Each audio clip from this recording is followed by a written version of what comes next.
The dawn over King's Landing was a muted red, the color of old wine bleeding across the horizon, and Robert Baratheon watched it in silence from the balcony outside his bedchamber. Wind from the Blackwater Bay tugged at his nightshirt, carrying a tang of salt and freshly upturned mud.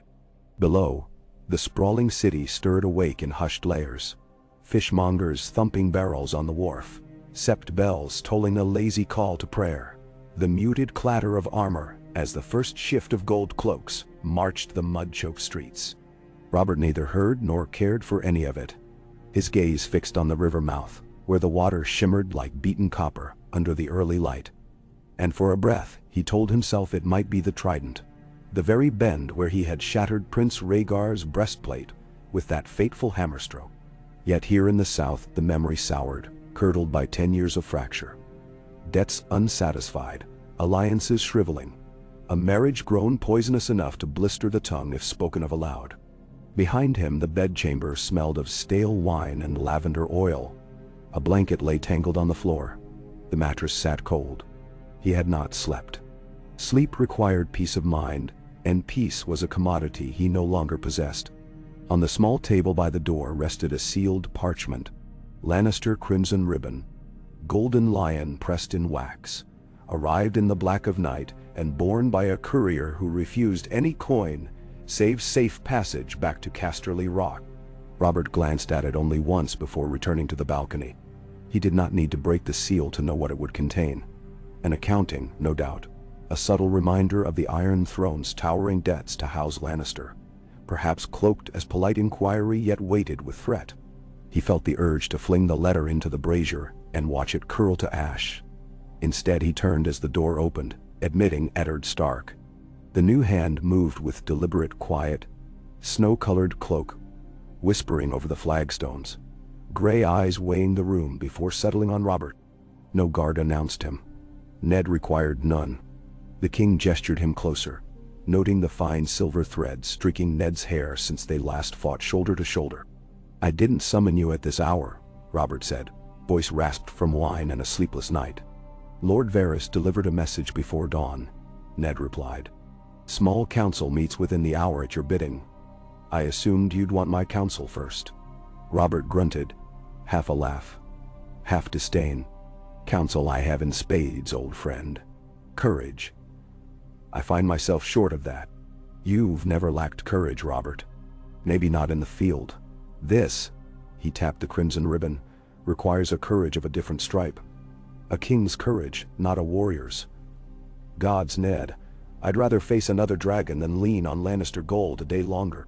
Ned stepped forward, hand brushing the sealed parchment. "May I?" Robert nodded. Ned cracked the wax and scanned quickly. His brow tightened. "It is an ultimatum. Lord Tywin demands immediate repayment of 6 million dragons, principal and interest, or he will call the debt due in full and withdraw all future support." Robert's laugh echoed bitterly. "Withdraw? It implies he ever gave it freely. He used my coffers as his personal vault, laundering his power through my weakness." He leaned close, ale-tainted breath fogging in the cool morning air. "I will not be ruled by the gold of Casterly Rock." Ned folded the missive carefully. "A debt is debt, Robert. War over coin. It is no longer coin." Robert slammed a meaty fist on the balcony rail. "It is insult. Tywin thinks to hold the crown hostage. He misjudges the man who wears it." He turned, stormy eyes locking on Ned's. "I mean to answer him today, before every lord in the realm." A silence passed between them, heavy as winter ice. Ned searched Robert's face for the brash youth he knew, found instead a middle-aged king drowning in wine and regret, yet burning still with embered fury. "Answer how?" "With the only language lions speak." Robert stalked back inside, buckling a thick belt around his girth. "Steel." Ned's mouth tightened. "Tywin commands half the realm's gold, a quarter of its armies, and the loyalty of the West. War would bleed the kingdom, Robert. Your kingdom." "Our kingdom," Robert corrected gently, as he once had amidst tents and banners on cracked riverbank. He clapped Ned's shoulder. "Stand with me, as before. We smashed a dragon prince. A lion lord will fare no better." "Then?" Ah. The small council chamber lay cool and sparsely lit when they entered. Tall windows shuttered against the morning glare. Around the carved weirwood table waited Renly Baratheon, jaded smile already perched. Grand Maester Pycelle, bushy white brows dipping low. Petyr Baelish lounging as though at a supper party. Varys folding soft hands in capacious sleeves. And Janos Slynt representing the City Watch in gold-polished breastplate. Conspicuously absent was Queen Cersei, though hers was the first chair Robert eyed with thinly veiled contempt, before seating himself atop the Iron Throne of Meeting. A cruel jest of twisted swords fashioned smaller than the true seat yet uncomfortable, all the same. Shall we dispense with pleasantries? Robert began without greeting. Time wastes, and so does patience. Littlefinger pursed his lips. His Grace's patience, or the realm's coffers? Varys tittered, like an affectionate aunt. Surely both entwine, my lord. Robert ignored them, turning to Pycelle. Read Lord Tywin's letter aloud. The Grand Maester cleared his throat theatrically, and produced the scroll Ned had returned to him. Words dripped into the chamber in Pycelle's somnolent cadence. Figures owed, deadlines set, veiled implications of diminished Western harvests, should debts remain unpaid. At mention of Tywin's unshakable devotion to the crown, Renly scoffed openly. When the reading concluded, Robert rose. I will not yield to this extortion. His voice filled the vaulted chamber. Effective this day, House Baratheon declares a state of war against House Lannister of Casterly Rock. A stunned hush descended. Only the candelabra flames dared flicker. Renly spoke first, half incredulous, half delighted. You mean to march against our own queen's kin? My dear brother, Robert growled. The queen is Baratheon by marriage, no longer Lannister in truth. Her father's power ends where my crown begins. Littlefinger's fingers drummed a soft staccato. A bold stroke, your grace. Yet if I may, King's Landing owes nearly every gold coin in its vaults to Lord Tywin. War will not erase that. End. War will seize it, Robert corrected. Casterly Rock's vaults will repay themselves once cracked open. Varys tilted his bald head. A siege upon the rock is no small undertaking, and its fortifications are reputed unassailable. No walls stand forever, Robert said. And no lion lives forever. Tywin will die like any man. Ned had held his tongue until now, weighing the eyes upon him. At last he spoke, voice level but firm. Your grace, your cause may be just, but the realm is weary of war. Dragons may be gone, yet their ashes still fall. I beg you consider mediation before banners rise. Let us summon Lord Tywin to court and negotiate repayment. Bell. Robert's fist clenched. He would arrive at the head of an army, not with open hands. Pycelle's beard trembled. Your grace, the Westerlands supply 1/10 of the crown's grain. If hostilities disrupt harvest, famine may follow in the capital. The small folk will endure. Robert cut. Better hunger for a season than servitude for a lifetime. The argument spiraled, each voice layering caution upon caution, but Robert's decision had ossified overnight. At length he ended discussion with a slam of his goblet, wine sloshing dark onto the pale wood. Enough. Ravens fly within the hour. Commanders muster at Storm's End and Dragonstone. The North will field banners at Moat Cailin under Stark command. The reach remains. Renly, you will ride to Highgarden and remind Lord Mace Tyrell of the debt he owes me for keeping his daughter's skirts clean these many years. The barbed jest curled Renly's lip, yet he inclined his head. As you wish, brother. Lord Baelish, Robert continued, you will unlock funds from the royal treasury, whatever remains, and secure loans from the Iron Bank if needed. Littlefinger's smile never faltered. The bank deals in certainty. War seldom provides it. But I shall make inquiries. Make results. Robert's gaze landed last on Varys. Your little birds will sing of Lannister troop movements, yes? Varys bowed deep. They shall warble a symphony for your Grace's ears. Robert dismissed them with a gesture. As members filed out, Ned remained. He waited until only they two stood amid cooling candles. You have set the hounds loose, Ned said quietly. Hounds should hunt, Robert replied. He reached for a fresh flagon of summer wine, but Ned laid a restraining hand on his wrist, and for a heartbeat, the king's anger flared anew. Then recognition softened his features. I will not guzzle myself to ruin before battle. You have my word. Ned nodded, though trust weighed heavy. If war comes, I ride north to raise my banners. You ride as my brother, Robert said. But hurry back. I'll not have a feast without you. Then, Cersei Lannister stared at her own reflection in a polished silver mirror, tracing the faint line beside her eye. 10 years in King's Landing, 10 years masked in courtly smiles, and not once had Robert looked upon her as he did Ned Stark. Part affection, part frustration, yet always devotion. Now the king spurned her family outright, shattering the fragile balance that preserved her children's futures. She would not allow it. A soft knock at the solar door drew her gaze. Sir Boros Blount, white cloak brushed, helm tucked against a gauntlet, bowed awkwardly. Your Grace, Lord Varys requests an audience. Cersei smoothed her gown of green silk, the color of wildfire, and bade the eunuch enter. Varys floated like a pale moth, robes whispering. His eyes flicked to the mirror and back. It seems word travels quickly, she said. My little birds twitter of nothing else.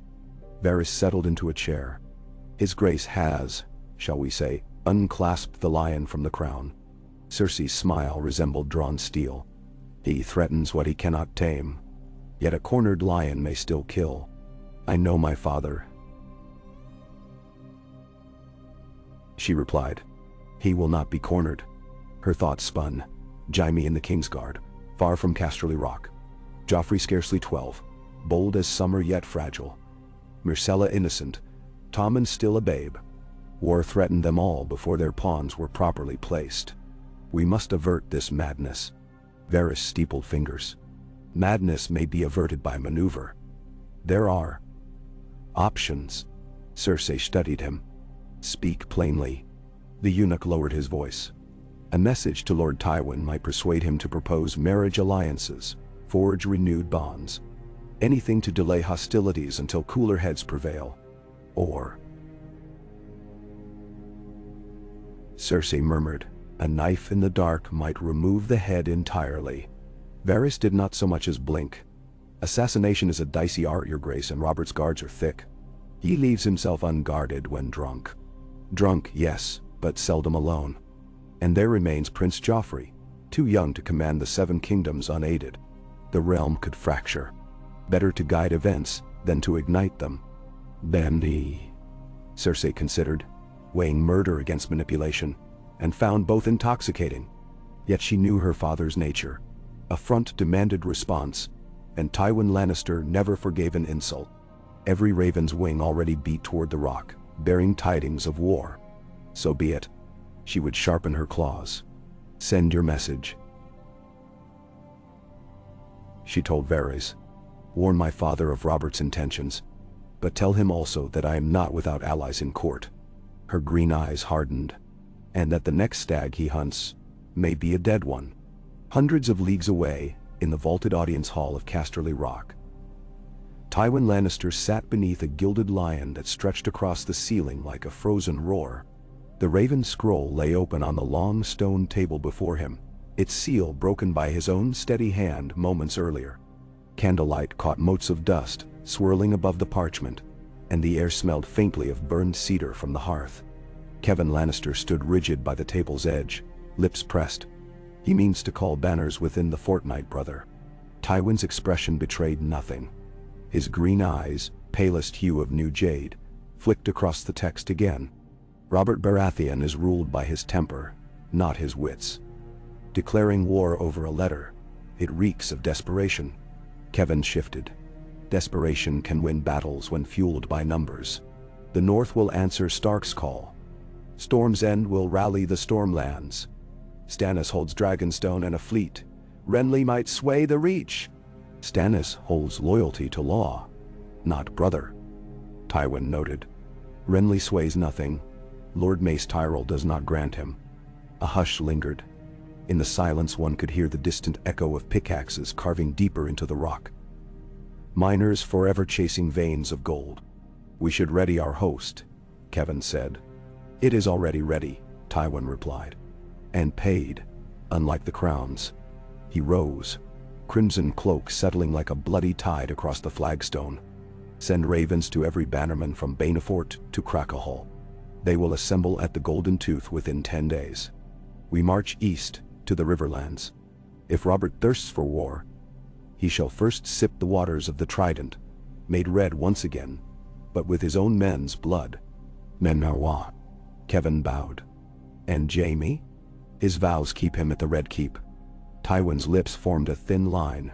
"He will serve me better from within than riding at my side." "And Tyrion?" Tywin did not answer at once. Tyrion, clever, reckless, unpredictable, quartered in the capital, tasting whores and gossip in equal measure. His absence here rankled, yet perhaps the dwarf's vantage would prove useful as eyes in the lion's den.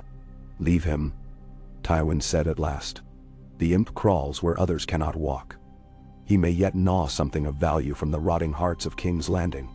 Kevin hesitated. "Cersei?" Tywin's gaze hardened further. "My daughter married a king, but she remains my daughter first. Her place is besides her children. Should Robert's war place them in peril, she will do what is necessary to protect them, and I will do what is necessary to protect her." The Lion Lord turned toward the tall arched windows, where the morning sun cast ripples of gold across the hall floor, painting his silhouette in molten light. "Make ready, brother. The stag believes he can gore a lion in his own den. We will show him the cost of that folly." Bendao. In the Red Keep's practice yard, Jaime Lannister parried 3 strokes in quick succession, his gilded sword flashing beneath the sun. The squire facing him staggered, breath ragged, steel ringing off steel. A final deft twist disarmed the boy, sword clattering. Jaime lowered his own blade. Again he ordered, voice smooth, unhurried. Sweat gleamed on his brow. Kingsguard white cloak billowed as he stepped back, offering the squire time to retrieve the fallen weapon. He noticed a hush among onlookers. A ripple of tension, and glanced toward the archway where Lord Commander Barristan Selmy approached. Selmy's aged face bore a gravity that set Jaime's nerves humming. "Sir Jaime," Selmy intoned, "your presence is required before the king at once." Jaime sheathed his sword. "I heard there was a council. Has something changed?" Selmy's lined gaze flicked to the handful of guards assembled by the arch. "Much has changed." They walked side by side into the cool corridors. Jaime sensed the castle's pulse quickening, servants whispering, scribes sprinting with sealed messages, mailed footsteps echoing along gallery floors. War preparations, he realized, no secret to anyone with eyes. But war, against whom? The answer came quickly as they gained the throne room. Robert reclined on the iron throne, crown askew, meaty fingers drumming the armrest. Ned Stark stood at the base of the dais, cloak gray as winter sky. The chamber was otherwise empty, save pairs of Kingsguard flankers. When Jaime entered, Robert's gaze pinned him like a thrown spear. "Lannister," Robert said. Only then did Jaime understand the cold undertow in that single word. Jaime offered a courteous bow. "Your Grace, your father threatens my rule with demands for coin and respect. He no longer merits."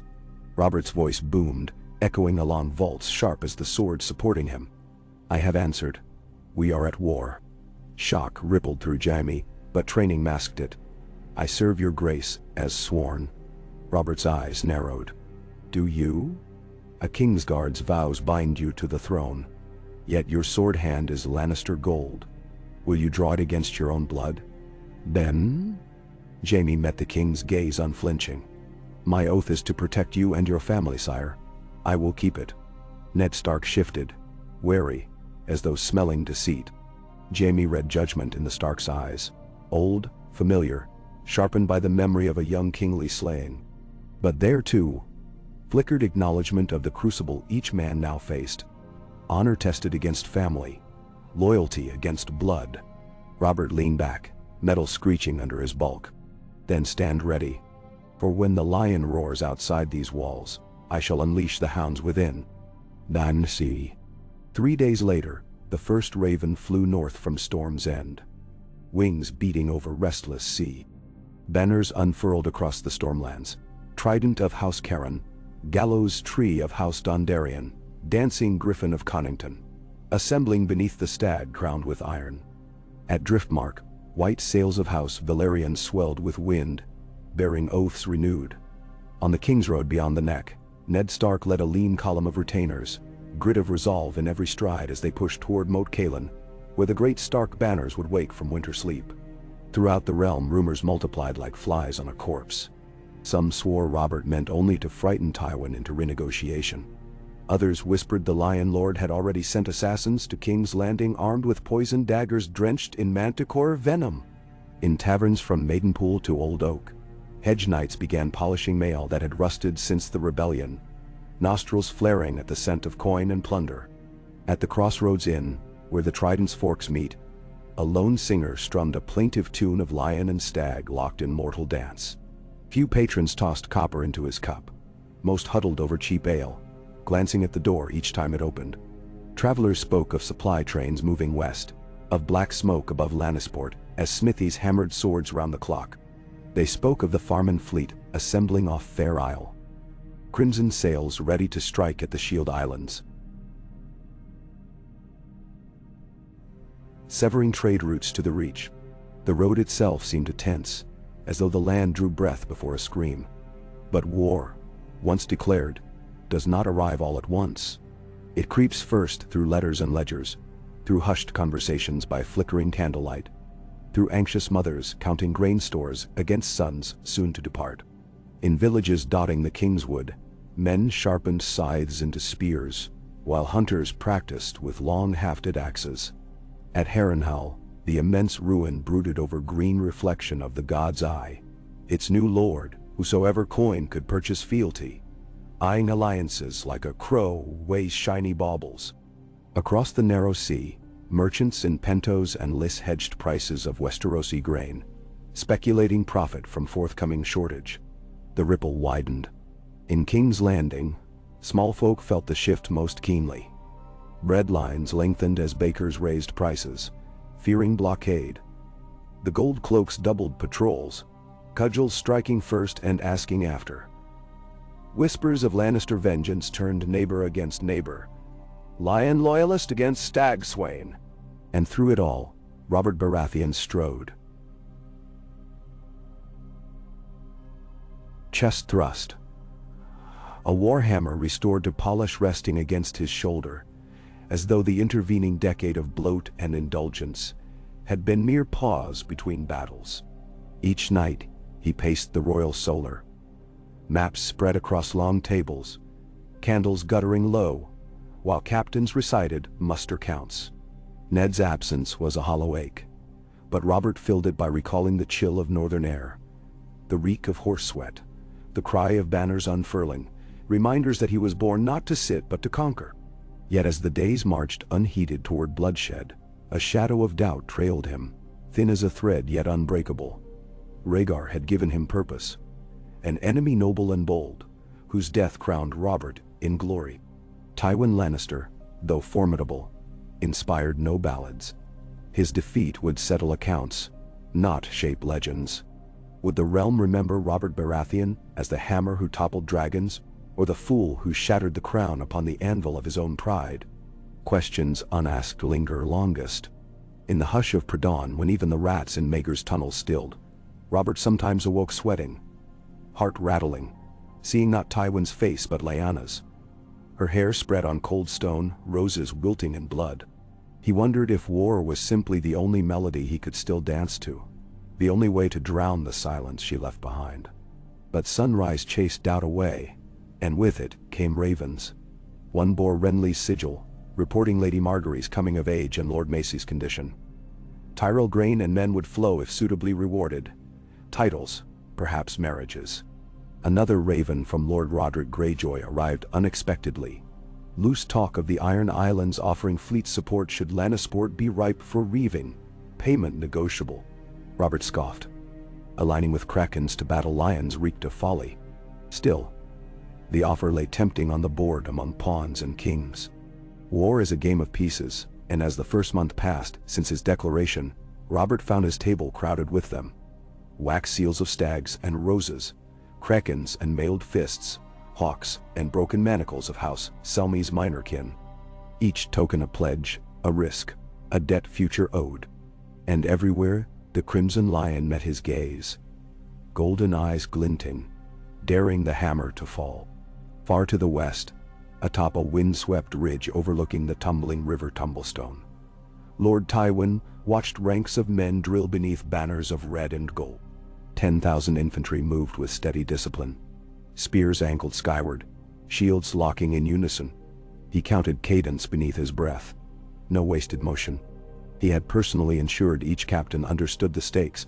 Break the Baratheon host quickly, before the north arrived, before the Reach could entangle. Speed and ruthlessness, tools Tywin knew better than gold. Beside him, Kevan read an incoming raven. Scouts report the Blackfish marshals, Tully men-at-arms at River Run. 6,000, perhaps more. They fortified the crossing at the Red Fort. Tywin's gaze remained on his own troops. Brynden Tully always did favor sharp defense. We do not need to cross there. We strike east along the stone road to Harrenhal, and sever the king's supply lines before they reach the city. Kevan glanced up at the spires of the Golden Lion standard fluttering overhead. And if Eddard Stark wheels south with the full might of the north, Tywin allowed himself the faintest smile. Then Robert will learn what debt truly costs. Evening settled over the Red Keep like bruised velvet when Ned Stark's raven arrived.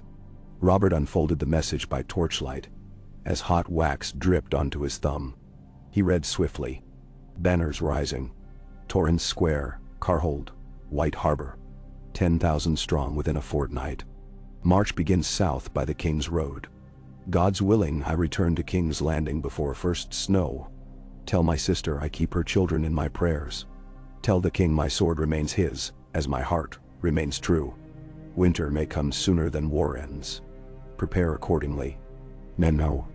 Robert exhaled, passing the letter to Ser Barristan. Ned rides hard. I knew he would. He paced the corridor, armor creaking. We must hold long enough for the north to break the lion's back. Ser Barristan studied the parchment. And if the Lannisters reach us first? Robert stopped, turning his hammer point down against the stone floor. Then the Knights of the Kingsguard will do their sworn duty. Barristan Selmy bowed his head. We will. Robert's eyes hardened. I can ask no more than that. Yet I may need more than oaths. He lifted the hammer, weighing its familiar heft. I have grown fat and comfortable, Ser Barristan taught. But the heart beneath still beats to war. Tomorrow I ride to the Kingswood to hunt, to feel blood pump fresh and clear. When I return, I want the city ready for siege. Stores counted, walls manned, trebuchets stocked. Nender. It will be done, Your Grace. Robert nodded absently, gaze drifting to the flicker of torches playing along the stone. Somewhere beyond those walls, beyond the glinting waters of Blackwater Rush, the roads darkened with the tramp of thousands of boots. War crept closer, a slow tide inevitable as dawn. He wondered briefly if the faith would pray for victory or peace, and which would serve the realm better. Then he banished such thoughts. Faith was for septons and small folk. Kings needed certainty, not prayer. He strode toward the solar.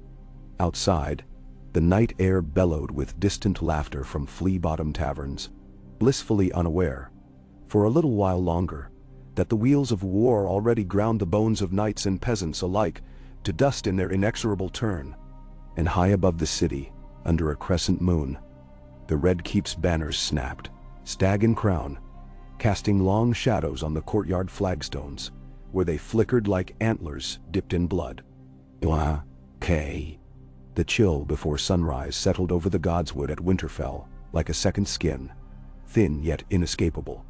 Ned Stark felt it in his lungs as he knelt beneath the ancient heart tree, the red leaves whispering overhead. Dawn had only begun to smear pink across the sky, but already the courtyard beyond the wall rang with the clank of harness and the low calls of stable boys.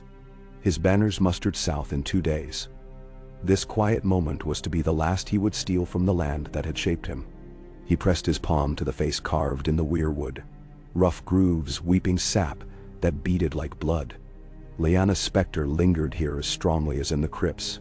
He saw her as a girl laughing, as a corpse shrouded, as a promise unkept.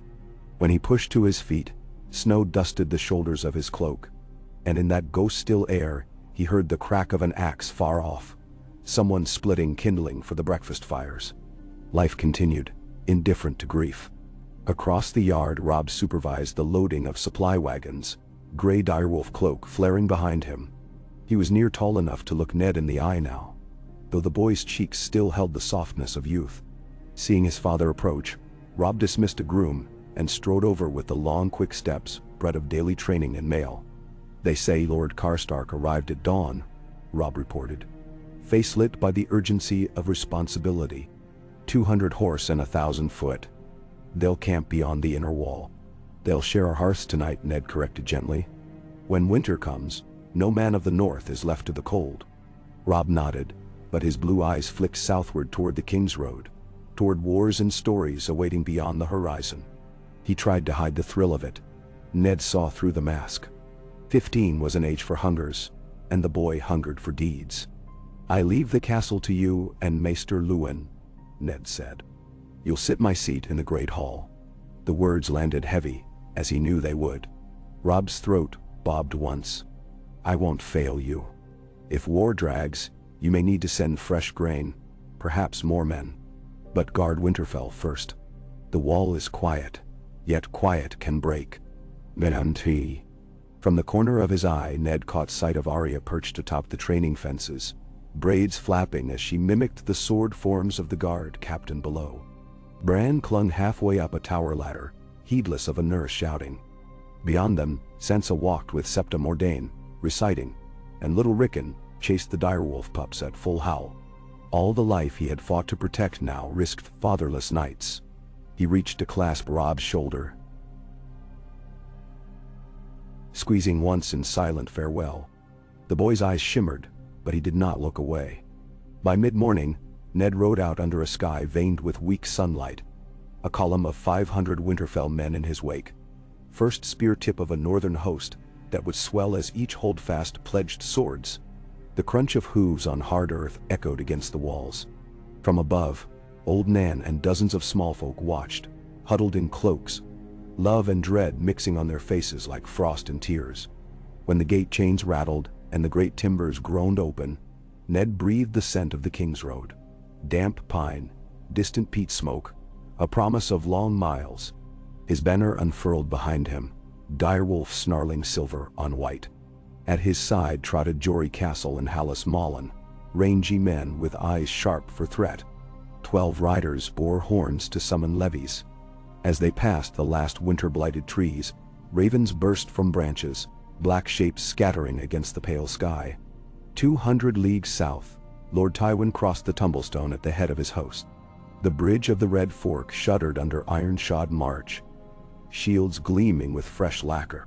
On the eastern bank pikemen knelt so cavalry could thunder past, hooves splashing water that flashed gold in morning glare.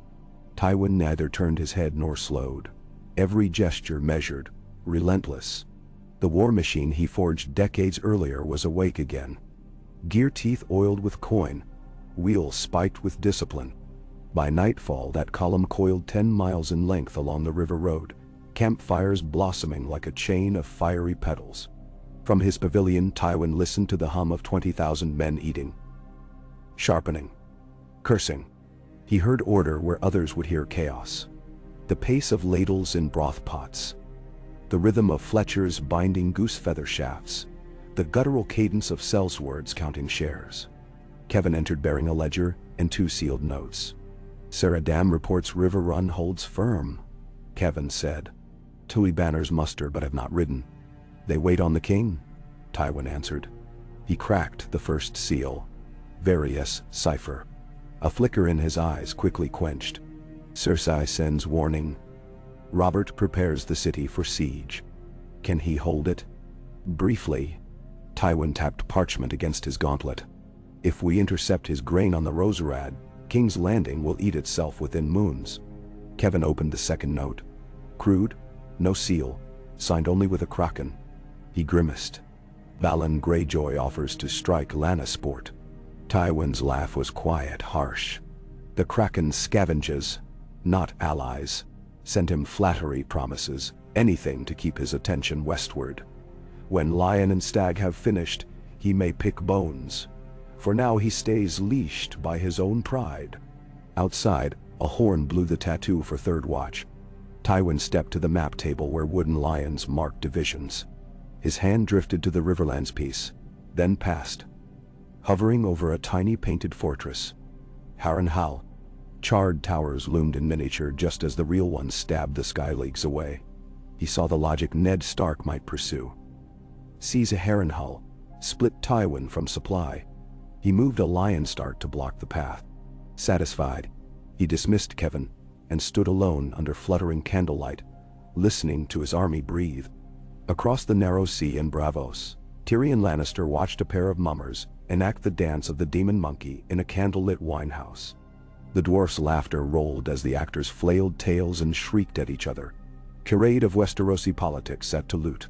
Yet when a courier arrived, Lannister red cloak dusty from weeks, Tyrion's humor fled. He read the scroll in the lantern gloom. Expression unreadable, then tossed a coin at the mummers and slipped into the canal fog, whistling for a fast ship west. Tywin wanted pieces in play. Tyrion would play, but on a board of his own carving. Back in King's Landing, Cersei paced the length of Maegor's Holdfast, candle flame flickering across emerald velvet. Joffrey trailed her, trying to mimic the stride of a man thrice his age. One hand on the pommel of a too-large sword. "When will father return from his hunt?" the boy demanded. Cersei halted before a window slit, moonlight silvering her hair. "Soon. Until then you must obey Ser Barristan. I could lead men now. I am prince. You will be king?" Cersei corrected softly. "But a wise king waits to strike until certain." Her gaze drifted past the battlements to black water shining under stars. Somewhere beyond, warships of the royal fleet rode at anchor, sails furled. She imagined fire ships in the straits, mines in the harbor mouth. All the while various little birds whispered. Bakeries short on flour, potters hoarding oil for burning pitch, murmurs that Lord Renly courted Margaery Tyrell for alliance. Cersei's thoughts pierced deeper. Should Robert fall? A stray boar? An accident on the city walls? Joffrey's claim would be certain only if Tywin stood victorious. But Tywin marched away. And Jaime, bound by white armor to guard the very man whose death might secure Lannister ascendancy, was a sword Cersei could not use. She turned to her son and smoothed his hair. "Remember,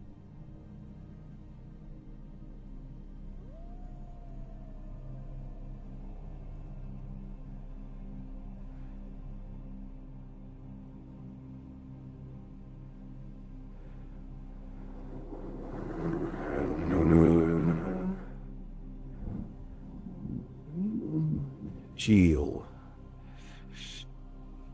Joffrey's smile gleamed sharp. "I will remember." On the third morning of Ned's march, the northern host reached the breached towers of Moat Cailin. Grim ruin crouched among mossy bog. A cold rain swept off the bight, turning the causeway into slick chalk. Ned's outriders found the iron gates rotted enough to push open. Fires were lit under the leeward wall and tents pitched in the echo of vanished greatness. Ravens took wing once more. One to Robert, one to Robb, another to Howland Reed in the swamps. "Call your crannogmen." Reed's answer came with strange speed, as though the wetlands themselves carried word. He would harry any lion who dared the neck. Rain pattered on Ned's tent that night while he conferred with his captains. Galbart Glover traced lines on a cracked leather map, describing fords and choke points. Lady Maege Mormont offered 50 bare-cloaked spearmen newly arrived by flatboat. Her daughters commanded them with ferocity few men matched. As strategies grew heated, Ned's mind drifted to the Red Keep. Catelyn awaiting news, Sansa's bright dreams of knighthood courts, Arya's defiant scowl at Silk. His war would shape their fates as surely as his own. At last the council broke. Ned stepped outside into rain-washed darkness. Wind sighed through shattered ramparts. Amid puddles he noticed a single white flower pushing from stone, petals trembling. He crouched, brushing mud aside. In the candlelight, it looked like a winter rose, the very bloom Rhaegar had placed in Lyanna's lap that day on horseback. Ned's breath caught. Only a weed, he chided himself, yet symbol pressed heart deep.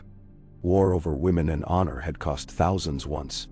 Would Robert's pride spill more? He rose, rain seeping under his collar, and returned to his tent to draft another letter urging caution. Though he suspected it would change nothing. Far south, Robert ended his Kingswood hunt at dusk. Boar tusks dangling from his saddle. The exertion invigorated him, cheeks flushed ruddy, eyes bright. Ser Barristan rode beside, recounting patrol strengths. They reached the Red Keep as lanterns sprang to life. Cersei awaited in the yard, expression unreadable. Robert dismounted and strode past without word. She followed into the solar where the hammer leaned by the hearth. "You risk much, gallivanting while walls are shored," she said. "I risk nothing a king cannot." Robert poured wine, the first cup of the day, and drank. She watched the swallow. "Your enemies tighten noose. The city whispers of empty granaries. I will smash Tywin before hunger sets root. And if you fail," her voice wove softness and steel, "our children hang on that wager." Robert's face contorted. Anger, pain, weariness. "You speak as if my ruin's certain. I speak as queen protecting heirs. Protect them by standing with me," Robert snapped. "Tell your lion father to bend knee or face fury." Cersei's sleeve brushed the golden hair at her shoulder. "He taught me never to bend." She stepped close, hand on his chest. "Yet there is a way to avert all." Robert stilled. Her scent, lemons and cedar, rose like a memory of their wedding night, before ice formed between them. For a moment, the gulf shrank. Then he recalled Lannister debts, whispered rumors of bastardy, and stepped back. "Too late," he muttered. "The die is cast." She watched him exit, fingers tightening until knuckles blanched. Only after the door shut did she let the fury show. That same night, in a candlelit cell beneath the Red Keep's belly, a hooded man listened while Varys detailed corridors, guard rotations, and chamber schedules of the king. The hooded man never spoke, only nodded once. Payment gleamed on the table. Shadowbinder's glass, half coin of Ashai. Varys extinguished the candle, and when light flared again the hood was gone, along with the promise of murder. Southwest along the Roserad, Renly Baratheon approached Highgarden flanked by a glittering procession. Peacock plumes adorned helms, and banners of green and gold rippled like fields of grain. The castle's formidable flowers scented the air. Minstrels on the ramparts piped a greeting tune. Lord Mace Tyrell greeted Renly with theatrical warmth, kisses on cheeks, lavish compliments on Renly's mantle. Yet it was Margaery, poised beside her father, who held Renly's gaze. A rose only half in bloom, yet eyes wary, assessing worth.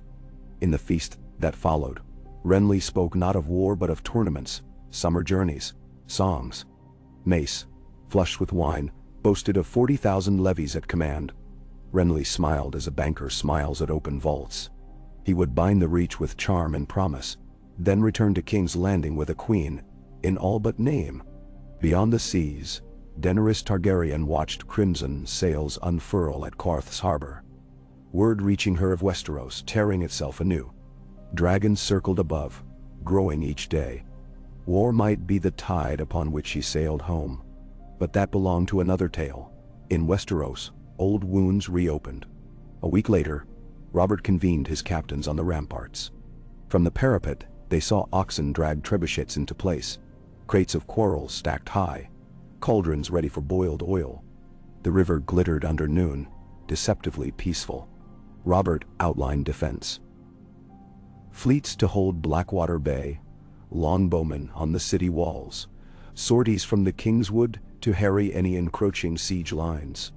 He spoke with vigor, the old battlefield thunder in his tone, and men who earlier doubted felt hearts stir. The King of the Trident had returned.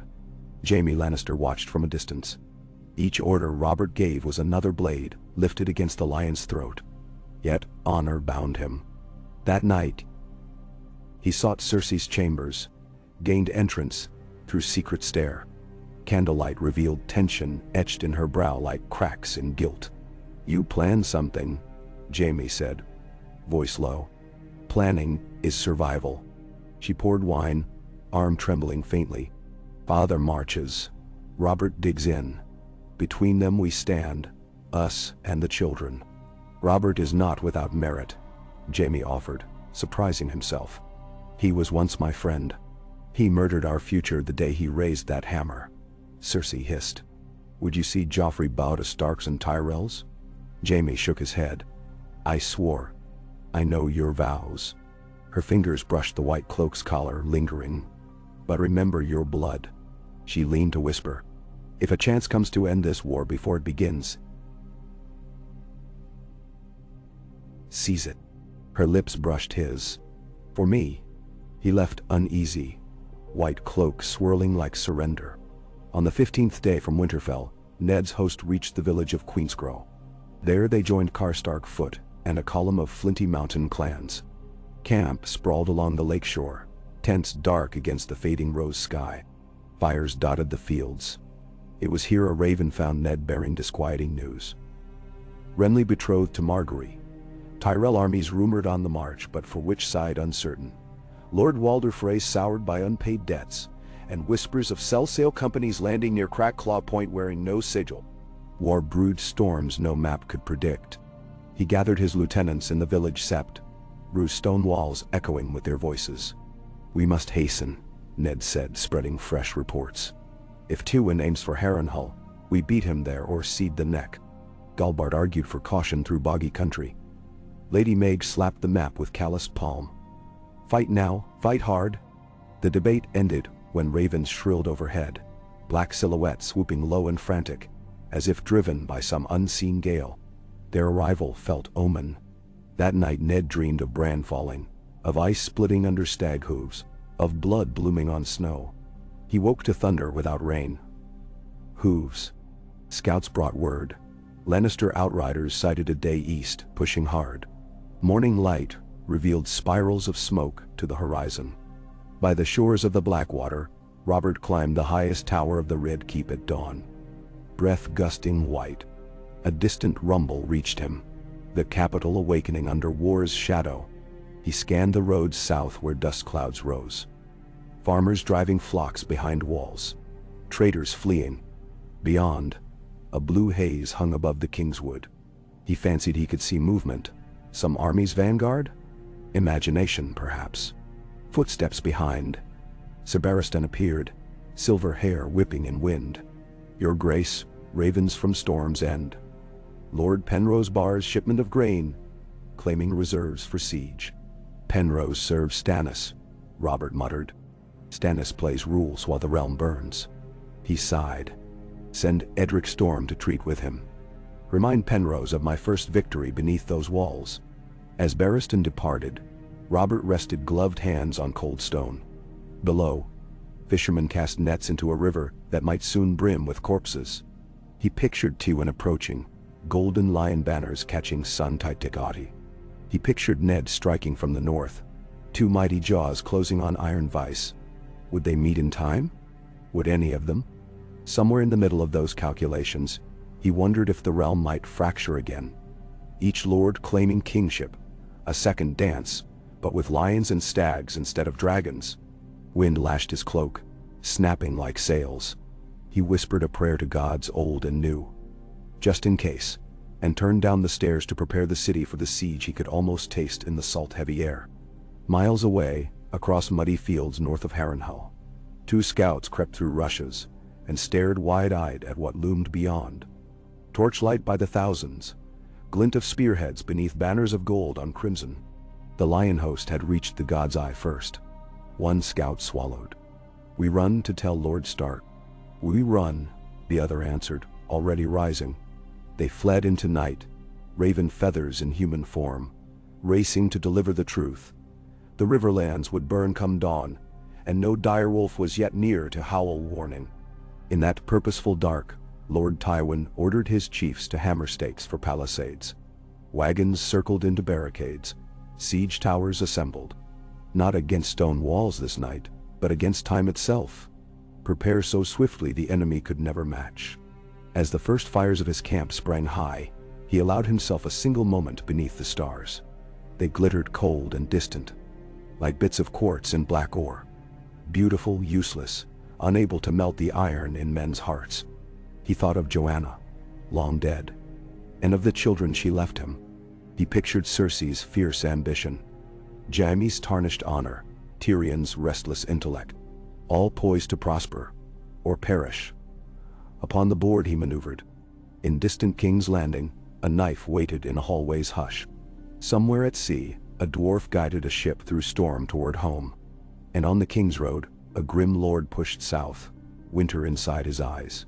War had begun not with the roar of dragons, but with the soft scratch of quills and the creak of saddle leather. Yet iron would sing soon enough. Tywin turned from the stars and walked back to his pavilion, every step measured, inexorable, as dawn's first ember brightened behind the broken towers of Harrenhal, promising a day written in red. The drums began at dusk, distant rumbles rolling across the sedge-choked flats west of Harrenhal. Ned Stark heard them like thunder muffled under blankets, a dull, methodical boom that carried through the swamp mists and set the horses stamping. He stood beside a stunted willow on a low ridge overlooking the lake-edge marsh, rainwater sheeting from the wolf's head on his helm. Around him, captains assembled in a weary crescent. Mage Mormont draped in wet bear fur, Galbart Glover with mud spattered up his greaves, and the Reed twins gray-eyed and silent, and half lost in their reed cloaks. Far below, the lanterns of the Lannister host glittered between half-flooded hummocks. Thousands upon thousands of steady lights, and behind them the gutted towers of Harrenhal reared like a row of shattered teeth against a violet sky. Ned listened until the pattern of the drums resolved in his mind. 3 beats, pause, 3 beats, pause. Signal of readiness. Tywin wanted them to know he had finished arraying. Pikes in the center, heavy foot on wings, outriders screening each flank. Siege train parked safe behind the rising wall of shields and sharpened stakes. A fortress of men where no stone stood yet, and growing stronger by the hour. Silvery mist drifted over the water, coiling through shards of burnt stone. It softened the monstrous ruins so that Harrenhal almost seemed to float, broken towers like foundering masts. Ned's breath left white smoke in the damp chill. "He wants us to believe we're already trapped," he said. "Maybe we are," Lady Mage growled, resting a big hand on her axe. "Even the bears swim poorly in quicksand." "Then we fight on ground of our choosing," Ned answered. He drew a short dagger and carved a crude map in mud atop a flat stone. The God's Eye curving, the causeway from the King's Road, the band of firmer turf that crept along the lake's rim toward Harrenhal's western postern. "Tywin sits here. If he advances, he must file through Fenland Narrow as a goat track. We burn the sedge in front of him, trap him between fire and bog. And roast ourselves with him," Galbart muttered. "The smoke hides our numbers," Ned countered. "We move in small packs. Skirmish, withdraw, strike again. Wolves do not charge walls. They nip tendons until prey stumbles." The captains exchanged wary looks. They were riverlords and mountain clans, not unsullied, and the thought of dancing in mist against twice their number set nerves on edge. Yet retreat meant conceding the neck and the road to King's Landing. And retreat was a taste no Northman savored. Ned straightened, water sluicing off his cloak. "If we flee now, Tywin breaks our line in a day. The Trident will flow red again, and Robert will face siege alone. Every mile south he gains costs us 100 lives when we fight him later. This," he tapped the muddy map, "is the place the gods chose." When he finished, silence clung like dew. Then Howland Reed's daughter Mira knelt to study the drawing. "Fire in the reeds," she said softly and glanced to her brother, who nodded. "The Crannogmen can swim under smoke." One by one the captains voiced assent. Grudging, anxious, but real. They dispersed to ready their men. Ned wiped mud from the blade and sheathed the dagger. Above the lake, a flight of herons flapped, pale shapes vanishing into cloud. He wondered Who would vanish next? In King's Landing, the first riots bloomed the same night the drums began. Bread prices tripled at daybreak. By sunset, bakers' stalls lay toppled in the street of flour, their owners hauled before the gold cloaks, or murdered outright by mobs carrying empty sacks as weapons. Sir Jacelyn Bywater marched 300 watchmen into the riot and returned with half armor dented and 14 corpses. But the loaves were still gone, and fear still hung broom-thick in every alley. Robert Baratheon paced the Tower of the Hand, helm under arm, expression gray with new exhaustion. "We cannot hold inside a starving city. Sell me," he snapped. "Open the granaries beneath the hill. Feed them until Ned arrives. The stockpiles will last 2 fortnights at most," Sir Barristan warned. "After that, then we sortie on the Reach grain columns and take theirs." Robert's knuckles whitened around his hammer haft. "I will not rule a corpse heap." Cersei stood near the dark hearth, green eyes luminous in torchlight. "A ruler who cannot feed his people loses them," she murmured. "Perhaps we should welcome negotiations while the market still stands." Robert glared, beard bristling. "Your father would negotiate my head on a spike. I'll meet him on the field." "Your field shrinks each day," Cersei answered. Before Robert could retort, Grand Maester Pycelle shambled in bearing a small ivory box. "A remedy, your grace," he puffed, "for the aches of sleepless nights." Robert accepted the vial, milky liquid swirling. He uncorked, sniffed, poppy and coriander with a strange bitter note beneath. "I've drunk enough of this muck," he said and set it aside. "Leave us." When the maester bowed out, Cersei's gaze lingered on the vial like a cat eyeing songbird. Robert noticed. "Save your poisons," he grunted. "If you wanted me dead, you'd need subtler art. You think I'd kill the father of my children?" Robert laughed harshly. "Do you even know their father?" He stalked past her, cloak snapping. Cersei's mask cracked for a breath. Hurt. Fury. Something darker. Then smoothed again. She lifted the vial, studied the clouded elixir, and tucked it into her sleeve. Deep in the Kingswood, in a forgotten crofter's shack, moldering beneath oaks, a conclave of shadow gathered around a single stump table. One man wore rough-spun patched with leather and a hood that hid his hair. Another had Taroshi tattoos swirling up his jaw. The third kept his hands gloved, though the night was warm. Atop the table lay a crude sketch of the Red Keep's postern gate. "Sewer grate here," the gloved man whispered. "Opens 2 hours after moonrise to dump the kitchen's wash. Guards board, one asleep." "Poison or steel?" asked the tattooed one. "Steel," the hooded speaker said. "Quick, clean. The king's wine taster is warned, and Poppy in his cup might fail. A dirk behind the ear while he pisses. Blame a drunken sellsword. Payment, 2 chests. Half now. Half when the crown passes to Joffrey." The others exchanged glances. Greed outshone fear. They nodded. The hooded man pushed back, extinguishing the stub of candle. In darkness his voice slithered. "Do it swift. The realm begs for a boy it can mold." Outside, clouds shredded to reveal a shard of moon. An owl hooted. The hooded man melted into black between trees and was gone. Tyrion Lannister's ship, the Shy Maiden, coasted into Storm's End under pennons of House Estermont, to mask its true captain. Rain drummed the deck, lightning flared northward, where the sky flickered like torn silk. Tyrion leaned on the rail, greenish sea spray in his beard, and watched the squat mass of the castle loom. His mind churned. He bore 2 messages, one sealed with Tywin's lion demanding Lord Penrose deny Robert further grain, the other a cipher from Varys hinting at plots in the Red Keep. Tyrion trusted neither father nor Spider fully, yet information was coin, and he meant to spend wisely. If the city starved, chaos would devour friend and foe alike. Opportunity always walked in chaos's shadow. As the Maiden dropped anchor, trumpets blared from the battlements. Stannis Baratheon emerged high above, face dour as iron. Beside him fluttered the crowned stag within a fiery heart, the banner of a shadowy priestess Tyrion had only heard whispered tales of. A red woman with ruby at throat who claimed to see futures in flame. Tyrion decided he very much wished to meet her, and to keep far away. Rowboats came, cloaks thrown against rain.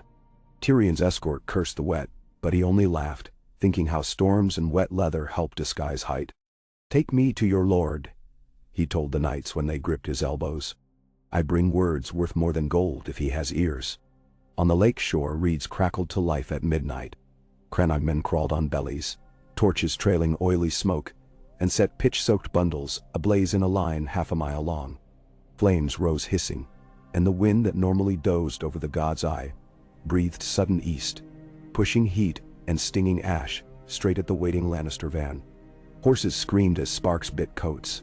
Men cursed, ranks buckling. Yet Tywin had anticipated fire. Trumpets cut through the roar, and mailed officers shoved open their shield wall, letting forward columns stride through smoke in staggered wedges. Visors down, wet cloths bound over mouths, they advanced at a jog. Shields high against shafts that hissed through gloom. Wolves hid among cattails, loosing arrows then vanishing, every volley from darkness stirring more confusion. But the wedges kept driving, hacking paths through burning reeds.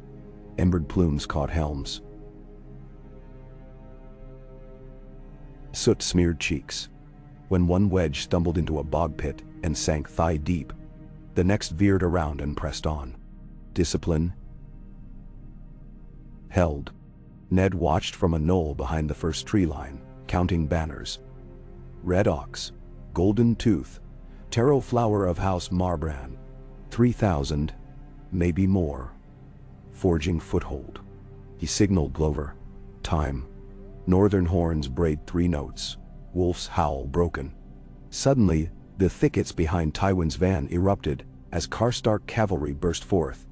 Lean destriers draped in gray cloaks, riders wielding lances tipped with hooked blades. They thundered across spongy earth deemed impassable by Lannister scouts, striking flank of foremost wedge. 200 gold and crimson shields splintered under the unexpected charge.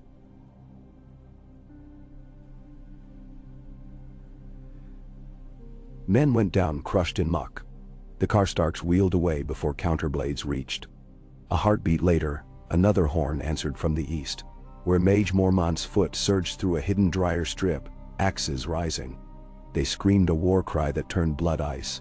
The North remembers. Chaos unfolded inside flame and fog.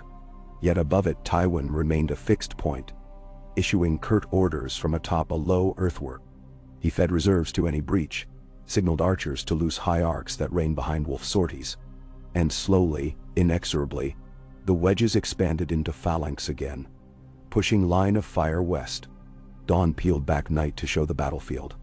A smoking mire scored by torn sedge and trampled corpses. The Lannisters now held a rough semicircle of firmer ground half a mile wide. Ned's eyes stung from smoke. His voice rasped, issuing new commands. The wolves had bloodied the lion, yet the lion still prowled. In the throne room, Cersei's footsteps echoed as she crossed the cold length at sunrise. No courtiers cluttered the hall. Robert had banned them before riding to inspect walls. Only one figure waited. Jaime, armor polished white, long sword at side. She halted below the Iron Throne's black spikes. "He leaves for the Mud Gate in an hour," Jaime said. 5 guards only. "Then you must do it tonight," Cersei whispered. Jaime's jaw flexed. "You ask me to break every vow. I ask you to save our children. Tywin marches, the city riots, and Robert would sooner watch the realm burn than yield." She touched his gauntlet. "There is a path where lions rule unchallenged. Take it with me." Jaime's golden hair gleamed in dawn shafts. He remembered another throne room. Another king felled by his sword amid stench of wildfire. Killing a mad king once won no love. Killing another will win less. Love is not our currency. Cersei glanced up at the barbed chair. Power is. Jaime's gaze drifted to Joffrey's imagined coronation. He saw the boy's cruel smile, the sullen defiance in Myrcella's downturned eyes, Tommen's bewilderment. He saw banners of red and gold snapping above ramparts. Was that world so vile? Perhaps. Yet what other world awaited if the Starks broke Tywin, And Robert lived. Lions returned to leashes. "I need time," he said. "Nightfall."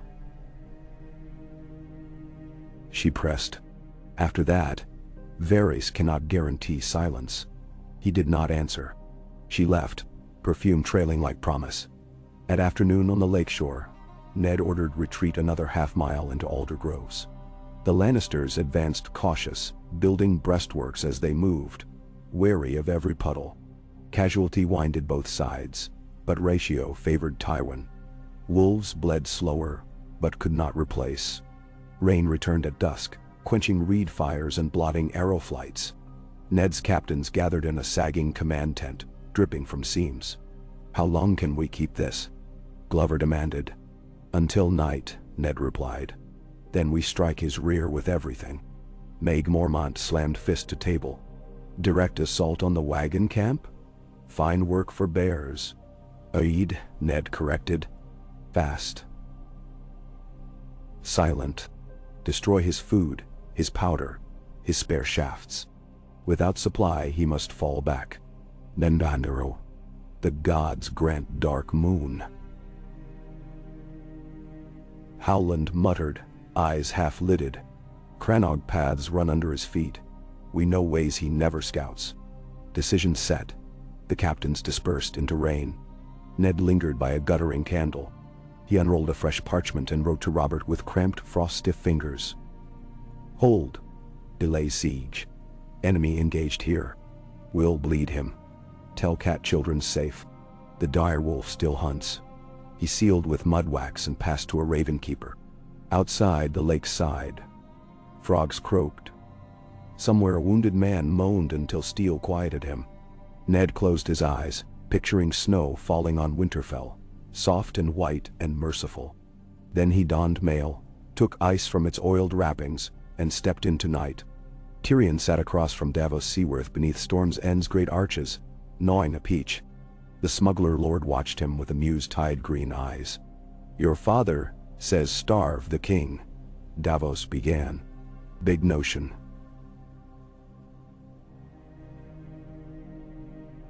"Stannis claims the realm's woes end if Robert yields to rightful heir."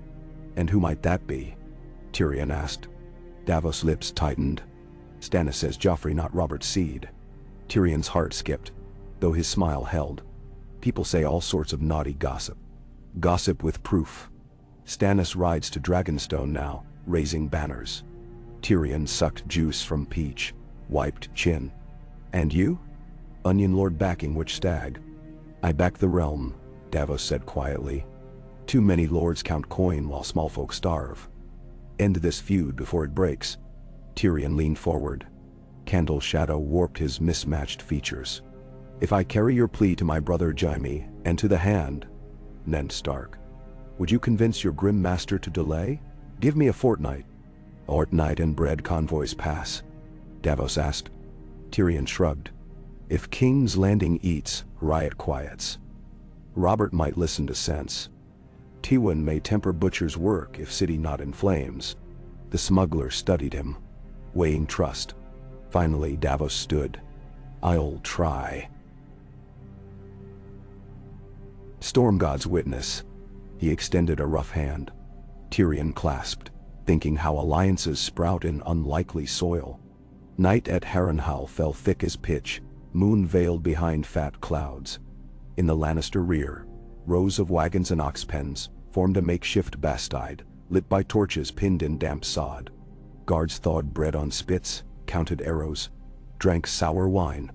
Past midnight, a hush settled, broken only by snores and the sizzle of fat. That was when the Crannogmen came. They rose soundless from flooded ditches, faces ghosted green with slime, feet wrapped in eelskin to muffle squelch. Mira Reed slipped under a grain tarp, slit the sacks, and poured lantern oil over spilling oats. Jojen laced rope through wheel spokes, binding wagons together. Others crawled to powder casks, removed wooden bungs, and seeded emberglass inside.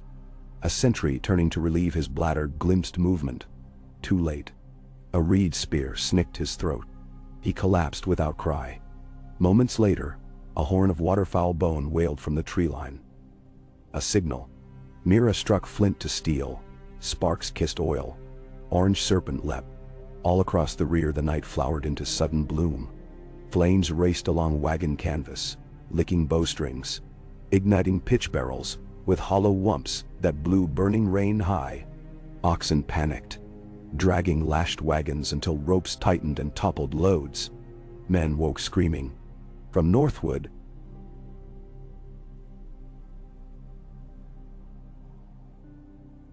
sprang Mage Mormont's bears, axes swinging, finishing stragglers. Glover's picked bowmen loosed arrows at any torchlit figure trying to organize buckets. Chaos multiplied itself. Under flicker of fire, Ned led a wedge of heavy foot straight through the rupture, aiming for the siege carpenters. They smashed sawhorses, chopped catapult arms, hurled half-made mantlets into the lake. By the time Tywin's rally horn sounded, the wolves were already melting back into haze, leaving half his stores ablaze. Tywin arrived amidst cinders, cloak smoldering where sparks had caught. He witnessed 1,000 sacks of barley burn, wheels fused, oxen loose in marsh. His commanders waited for rage, but Tywin's face betrayed only remote calculation. "Losses?" he asked.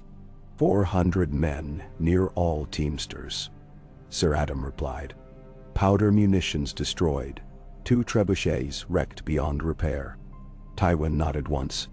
"Ray form host at first light. We march against their center and crush, before they retreat again." "Then?" "But the supply. We take theirs," Tywin cut. "River Run stores will feed us." He stared into lingering flame.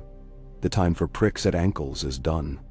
Robert returned from the mudgate with mud-splashed boots at second watch, and found his wine cup already poured on the bedside table. He drank deep, tasted poppy syrup under the arbor red, and grunted approval. Armor came off piece by piece. His belly sagged but muscle still knotted under fat. He eased onto the mattress and soon sank asleep. Snoring. Cersei watched from the chamber door crack. When his snores deepened, she exhaled. The vial had emptied discreetly into the wine earlier. Pycelle's draught enough to keep him insensible till dawn. But steel would be required. She crept through adjoining corridor where Jaime waited. White cloak traded for dark doublet. "He sleeps," she whispered. Jaime's jaw set. "I must try words first. He was my friend." "There's no time," she snapped. "Already ravens fly that Stannis challenges Joffrey's blood. Robert lives, Joffrey dies." Jaime hesitated only heartbeats. Then he drew dagger. "I'll do it swift." They stole into the royal bedchamber. Torchlight flickered over Robert's broad back, ribs rising slow. Jaime stepped to bedside, lifted dagger over heart. Memories flashed. Ares burning, screams, Iron Throne slick with gore. His hand shook. Robert's eyes opened, fuzzed, sluggish but aware. "Jaime," he slurred. The dagger hung frozen. Jaime's lips parted. Voice a ghost. "Forgive me." The blade descended, into mattress. Jaime spun, seized Cersei's wrist, yanked her toward door. "No," he whispered hoarsely. "Not this way." Robert struggled upright, vision swimming. "What?" "Maester!" Cersei shrieked suddenly, contorting free. She dashed into corridor. Guards thundered from posts. Jaime backed to wall, dagger clattering. Robert's gaze cleared enough to see betrayal. Wife fleeing, Kingsguard armed. Fury surged. He tried to stand, stumbled, poison dulling limbs. "Traitor!" He wheezed at Jaime. "I saved your life," Jaime said, heart hammering. Gold cloaks stormed in. Spears bristling. Slint pointed. "Seize him." Jaime raised empty hands. They shackled wrists in manacles cold as judgment. Robert sagged onto bed, vomiting wine. Pycelle waddled in, tutted, and called for leeches. Cersei reappeared beside Slint, composure regained. "Take Sir Jaime to the black cells until his grace decides mercy," she ordered. Jaime met her eyes. Green glimmered but no regret. As they dragged him away, Robert's gaze skewered both twins with equal hatred. The lion had eaten itself. Dawn's first light found Ned Stark arrayed for do or die. His host formed a crescent anchoring between two alder copses, front ranks of pikes braced, archers half concealed. Across churned mire Tywin arrayed in perfect scarlet, flanks of mailed foot, center glittering under countless banners. Trumpets cried. The lines lurched forward.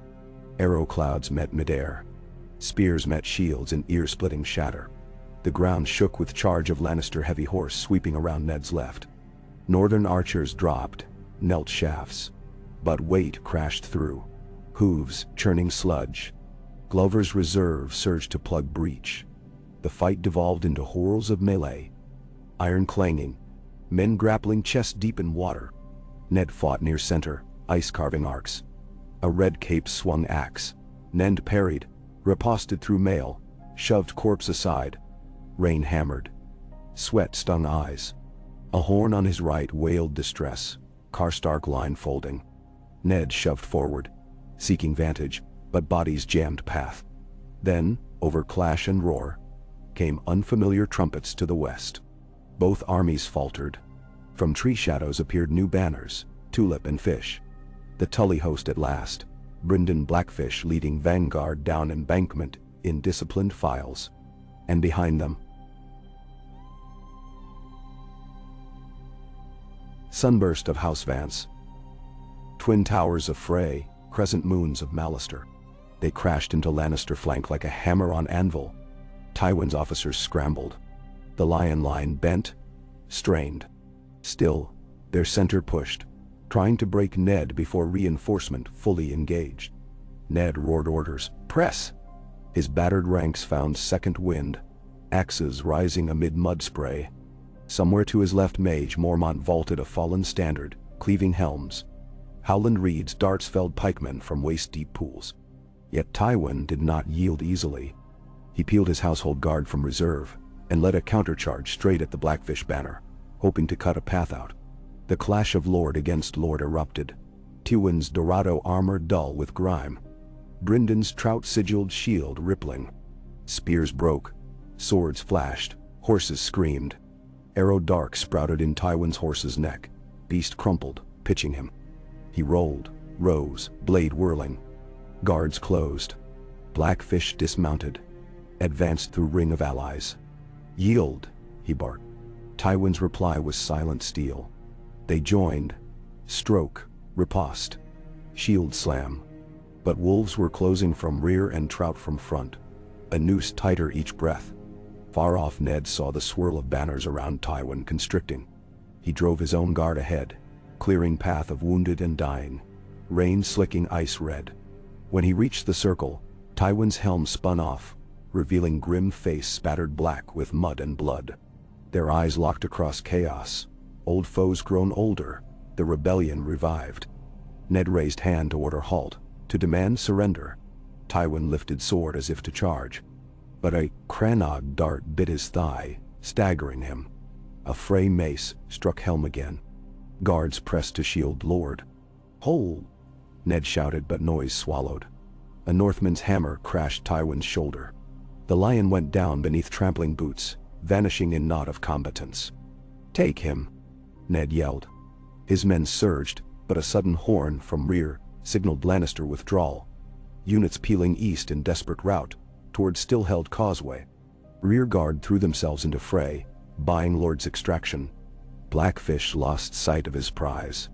When Ned's vanguard finally hacked to center, they found only corpses. Tywin's guard dead around churned divot, but Lord himself gone. Smoke of battle lifted toward noon. The field of the reeds was theirs. Wolves howled ragged victory, yet cost gaped. 6,000 dead or wounded north and river. Ned stood exhausted, lungs burning. He surveyed litter of dead. Friend and foe indistinguishable, once mud-covered sigils. Triumph tasted of ash. That same noon, a raven-bearing King's Landing sigil found the war camp. Ned cracked wax expecting Robert's seal. Instead he read Cersei's hand. "Your friend the king grievously taken ill, poisoned by treasonous Kingsguard. We hold him under care.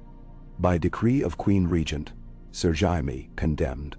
Your presence required in capital, to safeguard realm, and my children from traitors. Bring no more than personal guard. Signed, Cersei of House Lannister, Queen. Ned's blood ran cold. No mention of Robert's state beyond ill. No seal from the hand. Something foul. He passed letter to Blackfish, and strode to his pavilion. There he penned urgent script on scrap. Robert, beware Queen. Jaime accused. I come. He wrapped around Raven's leg, prayed it flew true. At Dragonstone, Stannis Baratheon prayed before the fiery heart in Melisandre's chapel, knuckles white, face drawn. The Red Priestess watched the flames dance. I see a king choking on black bile, she murmured, eyes half veiled. A golden sword breaking. Wolves howling beneath a red sky. The time is near. Stannis clenched jaw. Then we sail. Light the beacons, Melisandre whispered. Let the realm see the Lord's fire. Torches flared across ramparts. Shadow lent wings to rumor. Stannis' black sails climbed masts. War spawned another claimant. In the black cells beneath the Red Keep, Jaime sat shackled to wall bolts, water seeping under straw eye. Torchlight cast bars of orange. Footsteps descended. Lord Varys in lavender robes. Smile, small. I come bearing riddles, Varys said. Unto me and your riddles solved. Jaime growled. Alas, Queen forbade. Yet the spider scurries where lions cannot. He crouched, voice dropping. Robert dying. Cersei plots to crown Joffrey by dawn. If he dies, you die with memory of saving him. But if you escape and swear loyalty to Ned Stark upon his arrival, a different game begins. Jaime's brows lifted. Why help me? Chaos is a ladder, Sir Jaime. And some of us prefer not to see children rule unsupervised. Varys produced a tiny key. Guards change at third watch. Consider your path. He placed key on straw, rose, and swept off. Humming, Jaime stared, mind whirling. Within the Tower of the Hand, Robert Baratheon shivered, skin pale. Pycelle's leeches lined his chest. His breath rattled wet. Cersei stood by bed, hand resting where dagger almost ended war. Sleep, my king, she cooed. Dream of easier days. Robert's eyelids fluttered. He saw a blue winter rose, a girl laughing, a hammer falling. He tried to speak. Maybe apology, maybe accusation. But words gurgled. Cersei pressed finger to his lips. Meanwhile, in a rookery high above, a raven flapped onto sill bearing Ned's message. Beware Queen, Jaime accused. I come. The master reached to take it, but another hand intercepted. Pycelle's acolyte in Lannister red. The scroll vanished into sleeve. Down in Maegor's holdfast, Cersei burned fresh parchment in brazier, ashes scattering like black snow. 3 days after the battle, Ned left Brynden to secure prisoners and marched 200 horse south fast as wounded men allowed. Crannog outriders guided them through hidden tracks. None wore house colors. Spies crawled everywhere. At the head rode Ned and Meera Reed, who knew tunnel mouths at Blackwater Rush, unsuspected by City Watch. Behind them, in distant vileness, Tywin's remnant stumbled west for Riverrun plunder, battered pride smoldering. Night cloaked the capital when Ned's party reached the mudflats across from Flea Bottom. Lights glimmered atop walls where gold cloaks walked. Storm clouds massed, thunder rolled. We go by postern the rat catcher once showed my father, Meera whispered. Below the waterline at half tide, Ned left half his guard hidden among junk barges and waded with 10 trusted men through slurry to a rusted grill. Reeds produced oil-soaked key. Hinges moaned. They slipped inside. Candlelit tunnels glistened. Rat squeals echoed. They navigated blind curves until dim glow ahead revealed stone steps. At top, a narrow door. Ned pushed into a stable yard behind the Tower of the Hand. Rain began, pattering straw tour. All seemed deserted. Then a voice. Lord Stark.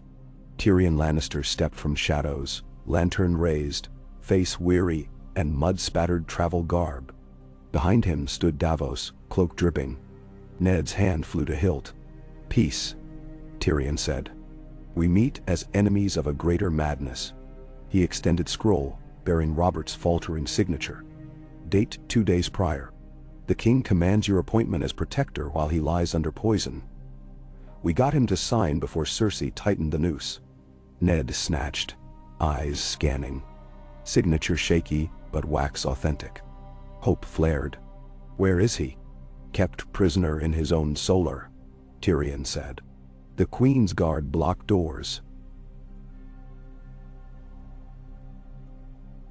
She claims authority until council convenes at dawn."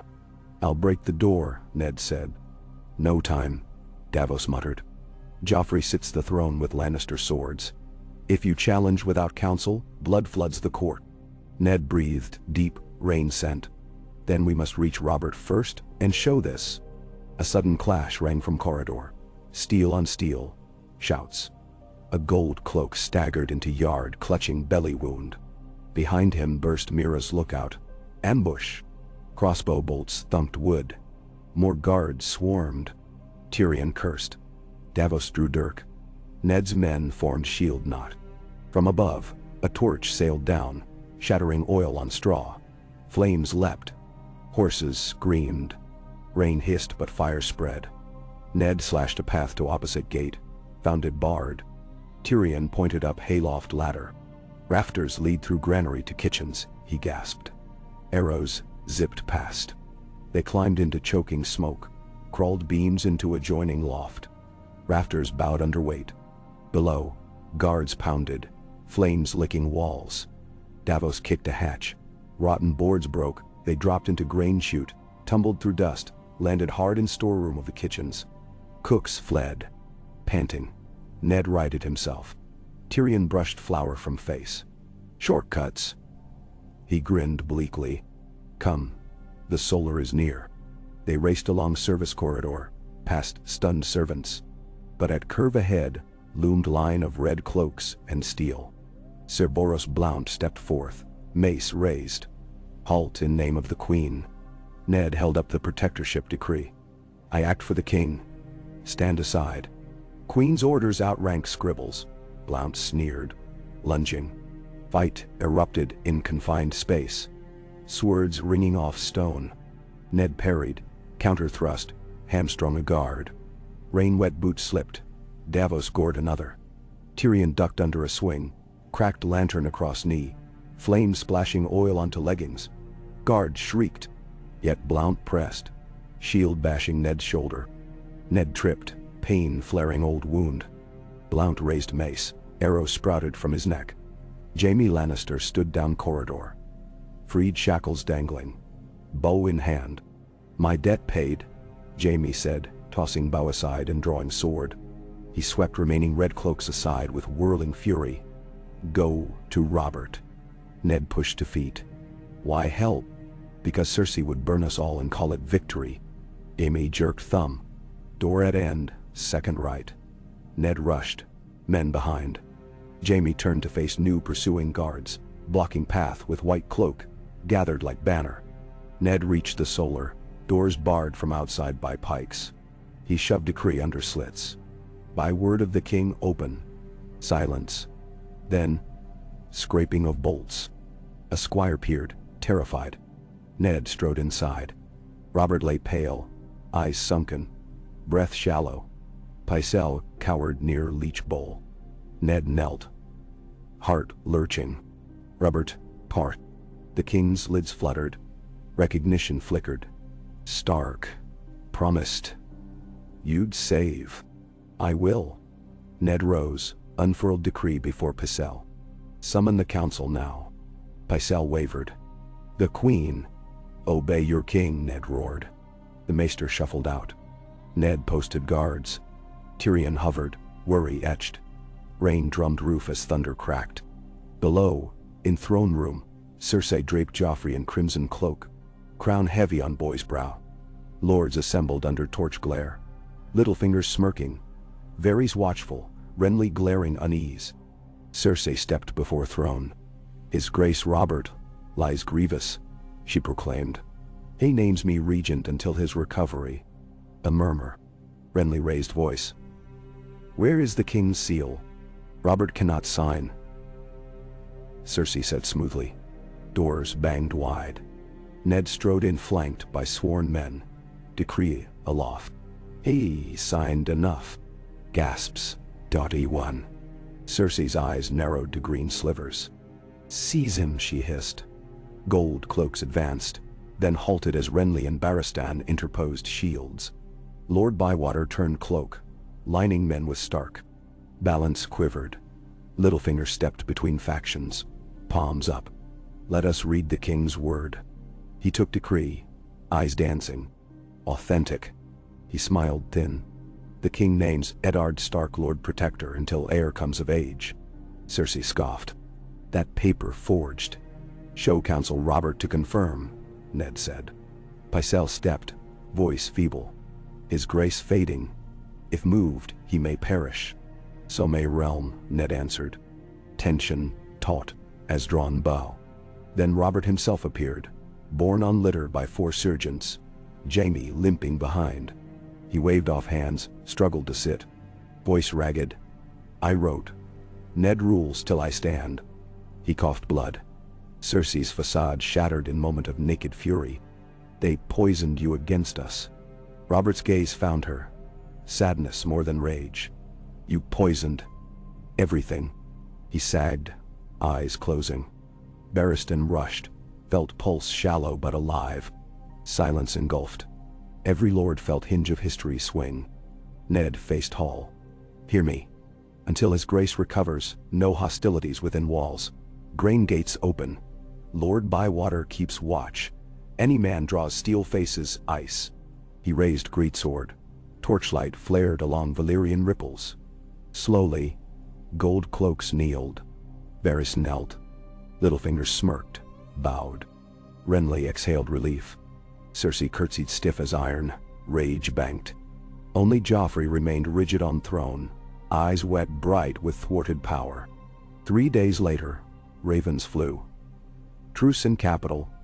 Robert convalescing. Ned Protector. Tywin received word while camped at Ashmark nursing ruin. He read twice, eyes glittering. Then he called his captains, voice cold as new forged blade. "We march again." At Dragonstone, Stannis read the same message and ordered sails unfurled anyway. "Protector usurped throne. The Storm King claims justice." "Nah." South in Highgarden, Renly whispered in Margaery's ear. "If realm must choose, I will not be last to stand." She smiled like spring, and armies of the Reach gathered. Across the sea, Daenerys felt her dragons stir restless, sensing tides roiling. The Game of Thrones had entered new turn. The king lives, yet realm fractures still.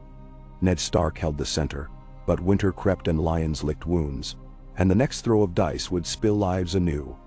In halls and tents and shadowed groves, the players sharpened blades, each certain the gods favored them, each blind to how gods delight in watching mortals bleed upon their own pride. And above it all, the cold wind blew from the north, whispering warnings no Southron heard. A deeper war gathered beyond shattered wall ice, indifferent to crowns. But that was a tale for another night, when the fires guttered and the drums began anew. Oh, Ka. Rain boiled off the Blackwater in shimmering veils that blurred the walls of King's Landing into wavering silhouettes, and left the cobbles slippery beneath the boots of the last soldiers hurrying for shelter. In the Tower of the Hand the lamps burned without ceasing, fed by Ned Stark's command. No corner dark enough for whispers, no moment when the faces of those he must judge could hide behind shadow. 3 days had passed since Robert Baratheon, sick yet briefly lucid, had forced the lords and ladies of the realm to bow to the parchment naming Eddard Protector. 3 nights had passed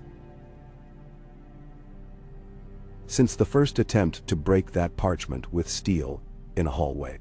Now the city felt like a great tired beast, half asleep and half starving, ribs showing through ragged hide. Only the strong scent of rain had covered the sour stench of fear and smoke that clung to every alley. Bales of grain had been carted through the Lion Gate in daylight, under heavy guard. Renly's first gesture from Highgarden. But it would take more than one gesture to soothe the populace that believed winter had somehow dropped on them in the middle of summer. Ned stood at council table studying 3 wax-sealed messages side by side. One bore the crowned stag, one the silver trout, one a strange seal he did not recognize. A kraken wrapped round a mailed fist. The curtains fluttered behind him, and Davos Seaworth padded in, face gleaming from the rain. "Lord Protector," Davos said, bowing slightly. Stannis' ships entered Blackwater Bay at dawn. Ned's fingers tightened on the kraken letter. Under flag of truce? Under no flag. They lie at anchor beyond the chain, out of Scorpion range. His Grace requests entrance to treat with the king. No mention of you. Davos' gray eyes flicked to the seals on the table. And that one? Ned cracked the kraken mark. The wax broke easy as rotten ice. The letter within was blunt as a sailor's prayer. Balon Greyjoy claims the Salt Throne. The Iron Isles no longer answer old oaths. We raid Lannisport at moonrise, said one scrawled line, as though announcing a name day. Below, Balon's rough signature crawled like barnacles. A breath hissed through Ned's teeth. So Tywin's retreat had drawn sharks. Robert must see this. Davos hesitated. Robert drifts beneath milk of the poppy. The maesters fear the last poison in his blood may seize his heart if pain wakens him. It will seize every heart in the realm if we let word outrun us. Ned pressed palms flat on plank. Have the guard bar every gate save the king's gate. I want empty streets when I ride for the bay. You mean to meet Stannis yourself? Someone must, and Renly's still 3 days away. If Stannis hears only silence, he'll loose his catapults on the walls and ask questions after. Storm's End men won't fight Ned Stark, Davos said. They'll talk. Storm's End men maybe. But the firewoman behind them? A shiver crawled Ned's spine whenever he remembered the slit red dress, the way her eyes had lingered on Robert's sickbed, seeing something no maester could. He rolled up the squid-stamped letter, slid it into his belt, and took the stag seal next. Edmure Tully's hand confirming Tywin had vanished into the hills south of Riverrun. No sign of his trail beyond smoldering villages and 100 charred wagons. The lion had gone to ground. It was near midday by the time Ned crossed the outer ward, cloak plastered to his back, helm tucked under arm. Jaime Lannister emerged from the door of the White Sword Tower, face pale, but eyes already bright with restless warrior's energy despite the chain. Thin ceremonial, that still bound one wrist. You'll drown in that mail, the Kingslayer drawled. Air's thick enough without you boiling yourself alive. Ned did not slow.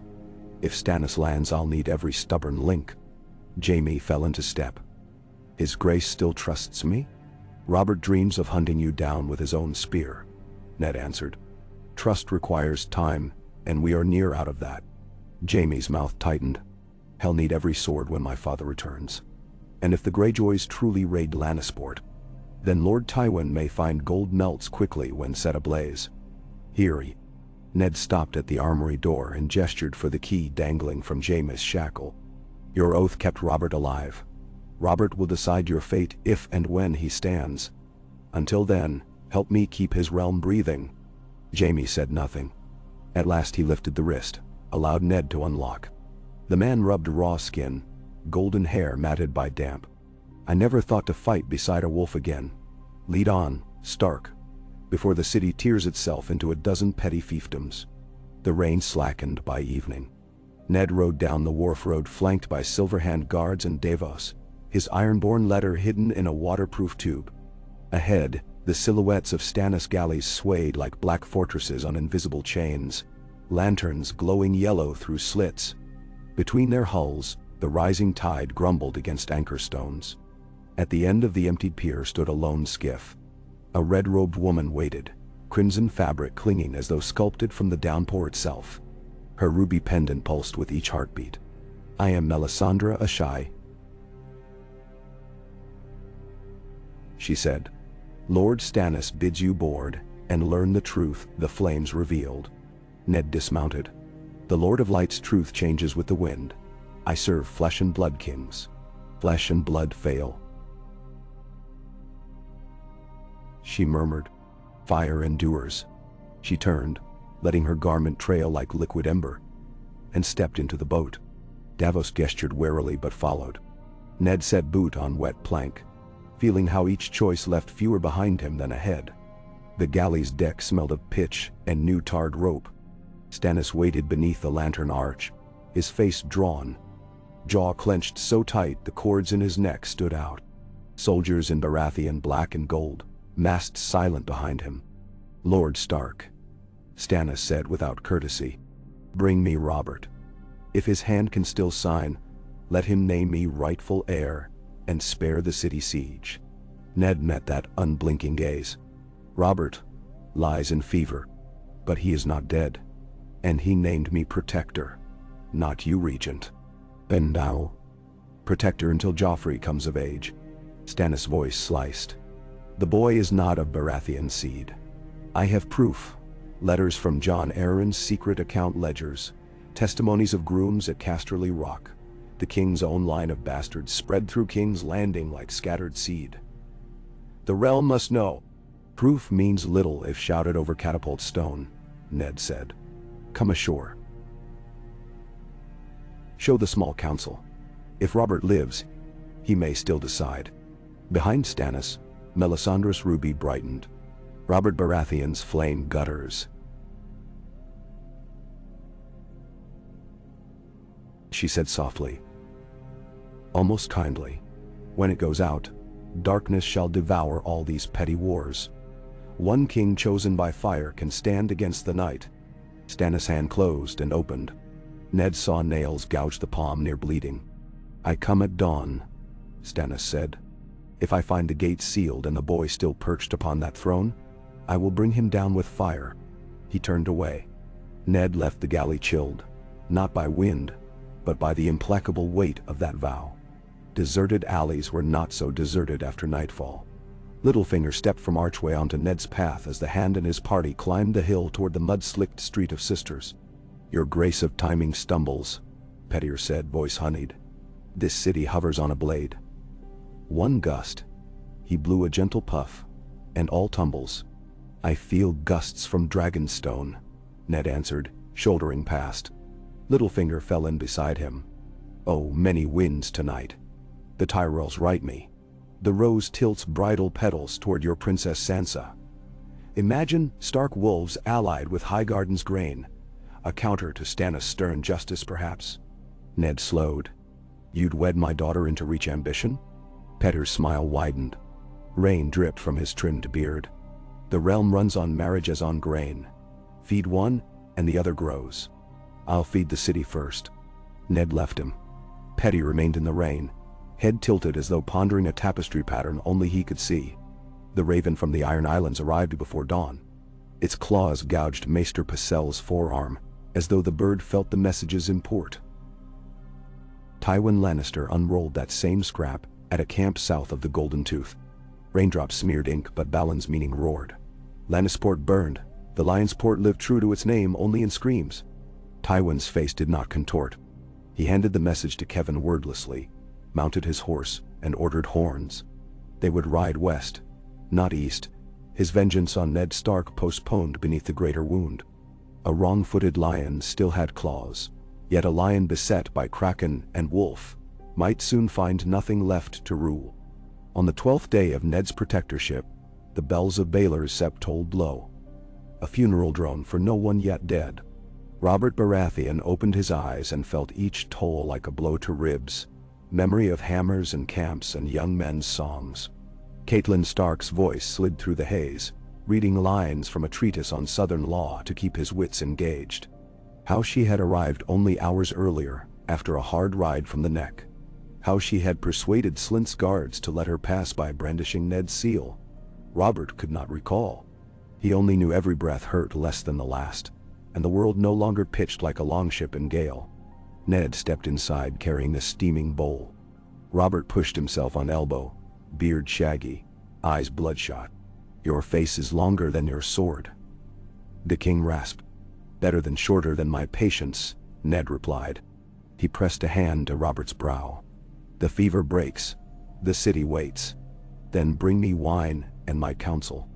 Robert tried to swing legs off the cot, the motion knifed pain through his gut and back. He gasped. "Council can wait you in bed." Ned's voice brooked no refusal. Stannis stands off the bay with siege catapults. Renly approaches with Tyrell host. The Ironborn sack the western coast. And Tywin Lannister rides to break them while swearing you broke your oath of friendship. Robert laughed. Weak, but genuine. "I missed 2 weeks and the realm shatters." "It was already cracked," Ned said. He helped Robert drink herbal broth. "Now we must glue what shards remain. Start with brothers." The king muttered. "Bring Stannis ashore. I'll name him Hand if he'll let me live long enough to piss again." "Done? And Renly?" Robert's eyes drifted to the window where rain hazed the purple dawn. Renly always wanted summer days. Give him Storm's End and Margaery's bed, and he'll call it victory. Ned studied him. "And the boy?" At first Robert did not understand. Then he swallowed. "Joff. I cannot. He's her cub, not mine." Shame curled his shoulders. "It is enough you do not strike him down," Ned said gently. He set the bowl aside, thinking how mercy weighed heavier than swords. The dawn Stannis had named spread out, pale and damp, when his boats approached the king's gate. Ned had waited beneath banner of direwolf and crowned stag entwined. Robert's litter stood behind him, flanked by Selmy and 20 knights whose mail still bore Lannister crimson, but no longer any confidence. Stannis disembarked wearing plain ringmail, lips a thin line. Beside him strode Melisandre, her ruby glimmering. She regarded the walls with the same indulgent curiosity a pyromancer might grant a stack of dry pine. Ned stepped forward. "His grace lives and stands behind me." Stannis' eyes flicked up, assessing Robert's pallor, the trembling in his arm gripping Selmy's. "You have recovered enough to confess." Robert coughed. "Confess that my marriage is a lie? I know." Thunder cracked across the bay as though skies themselves dug for secrets. Rain slanted on steel helms, ran down Stannis' cheeks like tears he would never shed himself. "But the realm would bleed longer than my remaining years if we start weighing bastards against oaths. Name your price, brother. End this siege. Mensar war. No price." Stannis' words were carved stone. "Only law. You must name me heir and strip the boy. The council will confirm." "So said you when Jon Arryn died," Robert growled. "And you fled to Dragonstone rather than stand at my side." "I fled because the queen plotted poison." Stannis' eyes drifted to Melisandre, but the red woman's gaze fixed on Robert with hungry intensity. "Now she has failed. Act while her claws still dull." Ned stepped between. "Joffrey yields the crown. The queen submits to trial. Stannis chairs council until Robert's strength returns. That is the path." "Then so." Stannis considered. Rain hammered his shoulders. "I accept. If Renly kneels at once." Robert laughed again, a harsh croak. "Ask me to unhorse the wind. Renly will crown himself before sun touches the city roofs. Then war continues." Stannis turned. Melisandre's hand brushed his sleeve. Some current passed between them in silence. "Before nightfall my trebuchets will fling death, not stone." Lightning slashed horizon. Thunder answered. Robert sagged.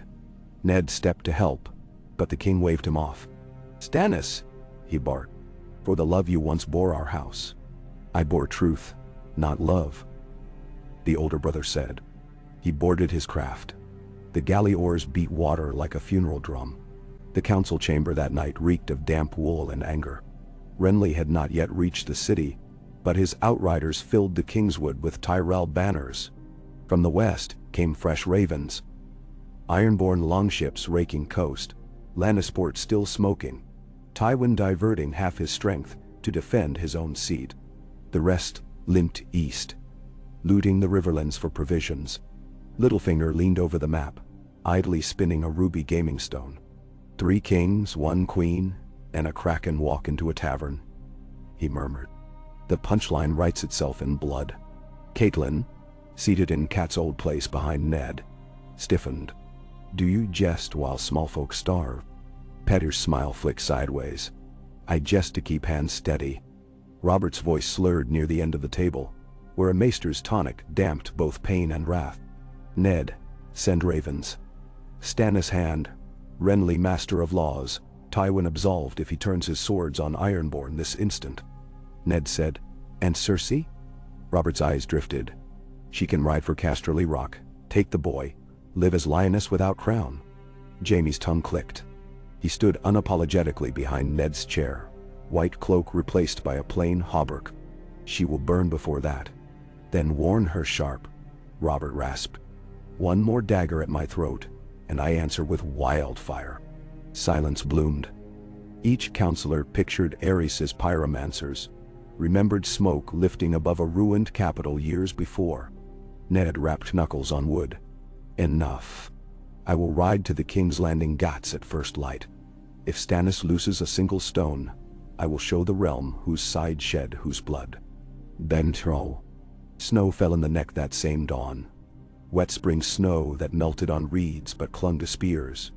Roose Bolton watched flakes drift onto flayed man banners and smiled his pale smile. South lay Moat Cailin, north Winterfell. But Roose had sent his heir south with Ned's host. Now the Dreadfort Lord commanded homesteads emptied of fighting men. War bred silence, and Bolton thrived in silence. He read his own Raven. Greyjoy rises. The phrase warmed him. Chaos on West Coast meant northern lords scattered to defend shipping lanes. Wolves would thin. He turned to his steward. Open talks with House Greyjoy. Tell them the flayed man keeps no love for lions or stags. On the edge of the Dothraki Sea, Daenerys Targaryen woke to heat and the sharp scent of dragon droppings. The hatchlings circled her tent poles, restless. Ser Jorah waited outside, parchment in hand. Ravens from Pentos, he said. Westeros splits like rotten wood. Dany brushed strands of silver hair from her eye. In the distance, the river traders' new ships gleamed. Prepare the fleet, she told him. When monsters fight, a dragon should feast. In King's Landing the sun crept above cloud a day later, throwing bronze light on walls, still slick with last night's rain. Stannis' siege machines awoke. 40 great catapults swiveling on rebuilt beam, cups filled with pitch-soaked casks. Atop the ramparts Ned watched. Helm on. Ice across his knees. Behind him clustered archers, half armor, tired eyes. Robert refused to stay in the keep, insisting on standing at Ned's right despite cane and fever-thin cheeks. Across the field Renly's banners appeared, a green tide rippling to crest of ridge. For an instant, Ned feared brother would crash straight into brother before the hour of parley. But Renly merely arrayed his knights, Tyrell spearmen forming a rear shield. A horn sounded from Stannis' ranks. A single cask flew, arcing high, trailing smoke. Ned tracked it, not toward the wall but wide, splashing harmlessly in shallows. Melisandre stepped to the rampart of her flagship and raised arms high. Fire coiled from her fingertips, not as spark, but as living serpent of flame, spiraling above both armies. Gasps rippled along ramparts. The serpent writhed, roared. A sound felt not heard, then burst into cinder and vanished. The Red Woman's voice carried across water, amplified by some dread trick. Choose the one true king anointed by fire, or perish. Renly spurred his horse forward, banners trailing. I choose summer over shadow, he shouted. Storm's End rides with the living king. His host cheered, a forest of pikes clattering. Stannis' machines cranked again. Ned raised his gauntleted hand. Hold. On either side, thousands waited. The hush felt sharper than clamor. Then Robert Baratheon planted his cane on the parapet's edge, thrust his hammer above his head. Lower your arms, Stannis. His bellow cracked like splitting oak. The crown is mine until I fall. You would seize it. Come take my head, but leave this city be. Stannis did not answer at once. His siege crews wavered, hands on levers. Between the lines a black horse picked its way across churned mud. On its back rode a boy in patched cloak. One of Robert's acknowledged bastards, Ned recognized. The street singer's son, Morin. Melisandre's voice murmured again, too low to catch. And the boy halted before King's Landing's gate, drew dagger, and slashed his own palm. Blood spattered mud. The Red Woman stretched her arms. The cut burned orange on the air, as though catching light of unseen forge. King's blood. Davos whispered beside Ned, horror dawning. At the galley rails, Melisandre flicked the blood toward the sky. A second serpent coiled, this one black within red, and the clouds overhead twisted into spiral, as if sucked into void. Hair rose on Ned's neck. Archers behind him muttered prayers. Robert swayed.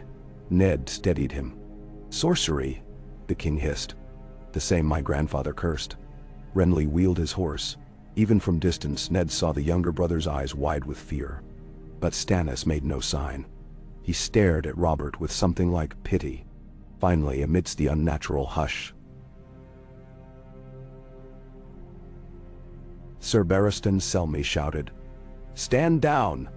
The old knight's voice rang pure, and for a breath, the spell cracked. The clouds relaxed. The serpent unraveled into sparks. Stannis closed his fist. Melisandre lowered arms. Slowly the siege crews cranked their casques back down. The ropes went slack. Ned felt muscles unclench. He glanced at Barristan. Old knight stood straight. White cloak lifting in morning breeze.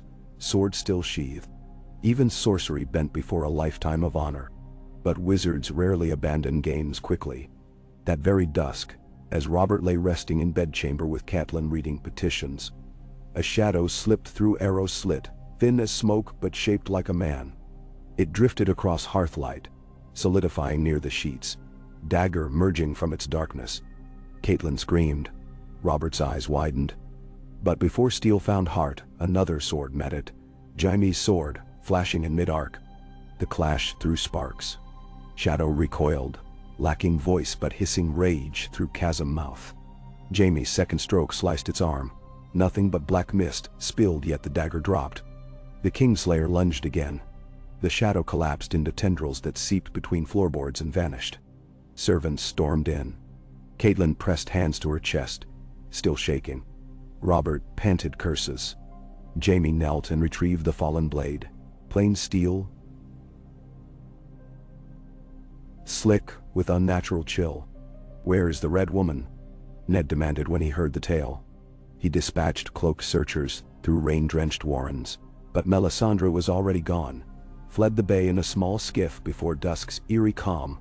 Stannis' ships sailed after but kept distance, sails closed like shuttered eyes. That night, ravens beat across sky like driven snow. One carried Tywin's latest decree. He would treat with Ned Stark once the Kraken scourge ended. Until then, any northern host appearing in the western hills would be slaughtered as invaders. Another raven came from Riverrun. Edmure had chased Tywin's foragers and seized wagons enough to feed a city. But Jaime's cousin Martin fell in skirmish. The thickest parchment bore Greyjoy ink. Asha Greyjoy boasted of burning the Lannister fleet at anchor. 50 hulls gone. Tywin's banners tattered in the smoke. The Kraken bled the lion. The wolf hounded the lion. The stag staggered beneath crown. Everywhere alliances shifted like sandbars beneath a flood. Ned felt the weight of it as he stood on the Red Keep's highest battlement. Lightning strobed far west. The scent of smoke still reached even here. Lannisport's funeral stench traveling on wind. Below, the city murmured restless. Swords were being honed in cellars, oaths sworn in wine zincs, and outside each gate hungry camps of refugees sprawled, hoping the next levy of grain would let them live one more day. Behind Ned stepped Tyrion Lannister, limping lightly from a wound taken escorting wagons. The dwarf stared at Tyrell lanterns flickering in the Kingswood. "My sister lost the throne she never truly held," he said. "My brother saved a king who hates him. My father chokes on salt water. The gods have queer humor." Ned clasped the cold stone. "Humor or justice?" Tyrion laughed softly. "That depends on who bleeds last." A fortnight later, summer reached south again, and the graves in the city commons bloomed with wind-borne poppies crimson as any Lannister cloak. In Baelor's Sept, Robert Baratheon knelt before the High Septon and renounced his marriage. Cersei stood stone-faced beside Joffrey. Serpent of hair, coiled wicked. She signed the annulment under threat of exile, and parted King's Landing at sunset, inside a curtained litter bound for Casterly Rock, escorted by loyal red cloaks and the boy she called a king, but who no longer owned a crown. Jaime watched them depart through the Lion Gate, and felt chains heavier than any cell. He had saved Robert's life yet could not save the woman he loved from her own path. As the dust settled, he turned from the sight and asked Ned for leave to ride west, a single rider bearing a king's pardon that might quiet Tywin's rage. Ned agreed, though he doubted any parchment could still a typhoon. Renly's arrival came without catapults or sorcery, just pageantry. Tyrell roses decorated every street Sansa Stark could reach, and lords lined up with extravagant words. Renly entered the throne room not as conqueror, but as suitor, kneeling to Robert and bending before Sansa with polished ease that left the girl pink-cheeked. Robert named Renly Prince of Summer and granted Margaery Tyrell betrothal to Storm's End lines. In return, the Reach pledged grain, 3/4 of its harvest, to feed the capital. For a moment, a giddy peace settled. Wagons rolled, bakeries reopened, smiles returned. Small folk whispered that a new age dawned, maybe better than the one slipping away. But in Dragonstone, Melisandre spun other dawns in fire. She gazed into the flames and saw dark wings.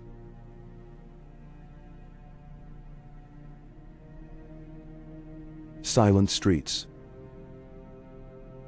Snow on southern battlements. The cold comes, she whispered into Stannis' ear. Only one man's fire may stand against the night.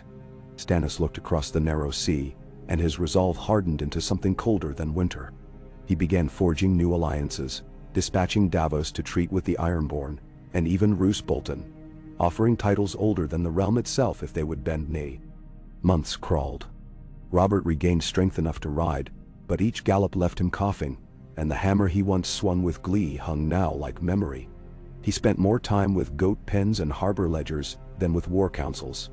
Ned found himself de facto ruler still, juggling Tyrell levies, Stannis' simmering fleet, Greyjoy raids, and the Riverlands' hunger. Finally, word came that Tywin Lannister accepted parley. The Lion Lord would meet Ned beneath the walls of Harrenhal, neutral ground stained by enough blood to satisfy all. Robert insisted on accompanying. Renly, now brother again, urged delay. Stannis counseled iron. Tyrion only smirked. Yet Ned believed the war could not truly end until these two soldiers who had toppled dragons faced each other. So, on a chill morning edged with autumn, the royal train rode south. Robert in black, Ned beside him, Renly with rainbow guard, Stannis' envoys trailing, as many banners as doubts. They found Harrenhal's new garrison posted by Blackfish Tully, towers still cracked, but halls cleared for council.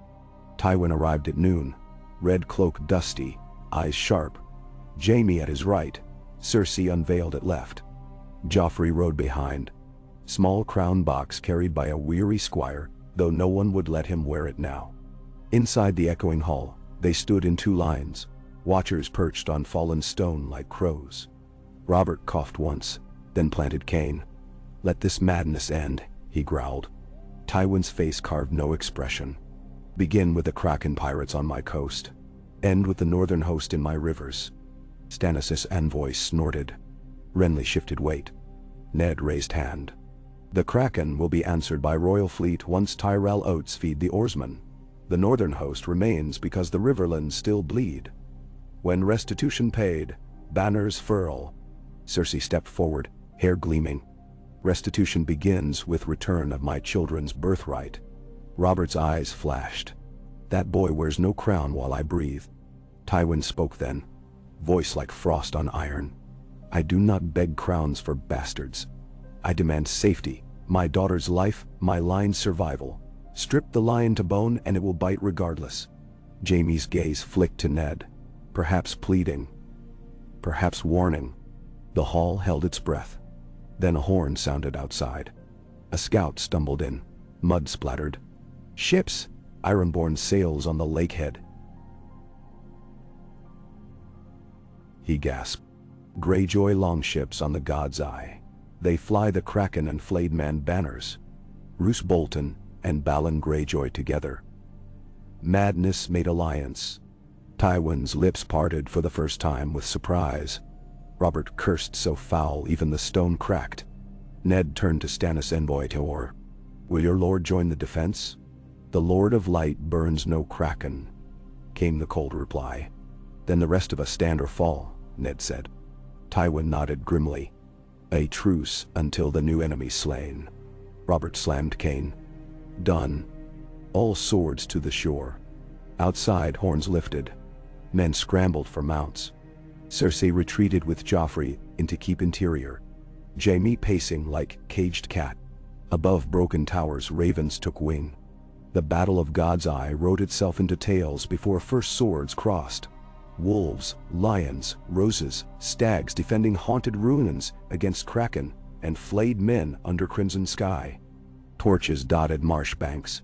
Catapults creaked as crews still wet from previous war frantically repurposed them. Renly's knights formed bright wall, Tyrell archers behind. Stark pikemen lined adjacent with Riverlord spears. Lannister crossbows braced third line, crimson blending into gray mud. Across Lake Edge, longships churned through reed-choked channels, shield walls of ironmen glittering. Boltons in leather half-masks guided slim barges, bodies of prisoners nailed to prows. Asha Greyjoy herself stood on prow of Seawind, axe raised high. The first clash came mid-morning. Kraken skirmishers leaping from boats into waist-deep water, shields overhead against arrow rain. Northmen met them with pikes. Spears thrust, water plumed red. Bolton flayers lobbed clay jars, oil mixed with serpent venom. Flames that clung even on wet flesh. Horrors spread. Amid carnage, Tywin and Ned rode together for first, and perhaps last time. With them surged a wedge of heavy horse. Lannister mailed fist and Stark direwolf shoulder to shoulder.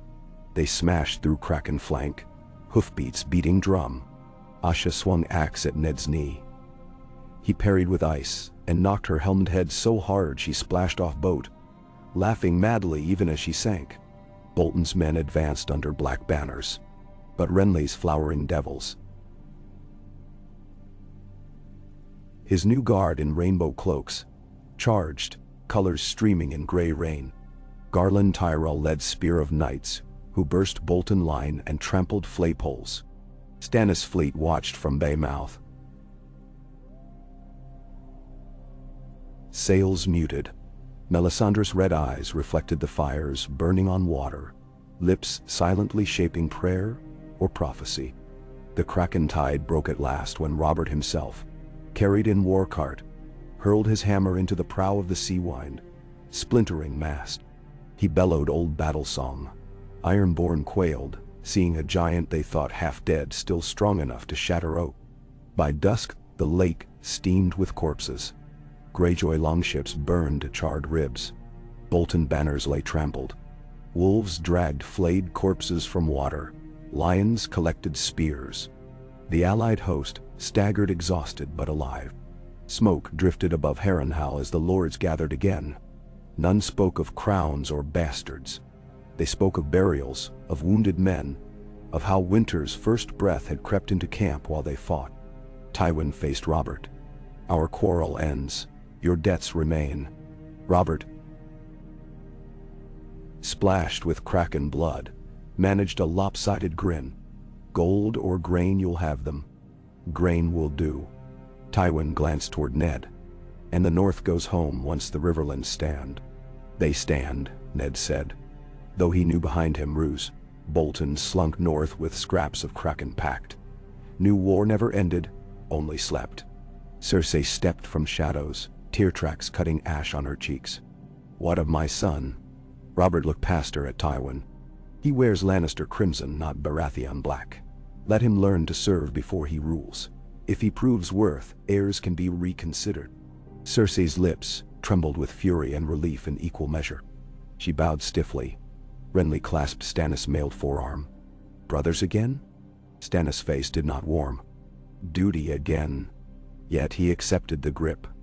Above, clouds thinned. A shard of pale moon gleamed on the broken towers. For one fragile breath, the realm seemed balanced. If still broken in many places, peace rarely lasted in Westeros. But from that night's ruin new lines were drawn. The Lion retreated to rebuild fleet. The Kraken slunk beneath waves, licking wounds. The flayed man waited for winter. And far to the east, dragon wings beat the air, small yet growing. Daenerys watched the shadow her children cast over water and whispered, "When they tire of their game, we shall begin ours." The night answered with distant thunder, as if one war sagged only to make room for another greater yet unseen. In Winterfell, Robb Stark stood atop battlements as first true snow of the season fell. Letters clutched, tales of his father's uneasy triumph, of new alliances fragile as ice. The youth felt the pull in his chest, wordless but keen. The realm would need him soon. Wolves were born for winter. In Braavos, Arya sparred with Syrio's memory, and dreamt of faces she might wear. In Old Town, Samwell Tarly unrolled scrolls on ancient winter storms. In the shadow city of Asshai, priests whispered the name Snow and watched the sky for strange lights. And on the wall, Jon Snow heard of southern wars and thought how small they might seem when true darkness stirred beyond the gleaming ice. He pressed a palm to frosted stone and promised the realm, fractured yet beloved, that he would stand while any breath remained. Below him, in hidden caverns, cold winds shifted, winds indifferent to lions, wolves, stags, or krakens. The narrow piece Ned Stark had hammered together at Harrenhal would hold perhaps a season. Then new drums would thunder beneath a much darker sky, and all those banners would seem as frail as children's flags trembling in the storm.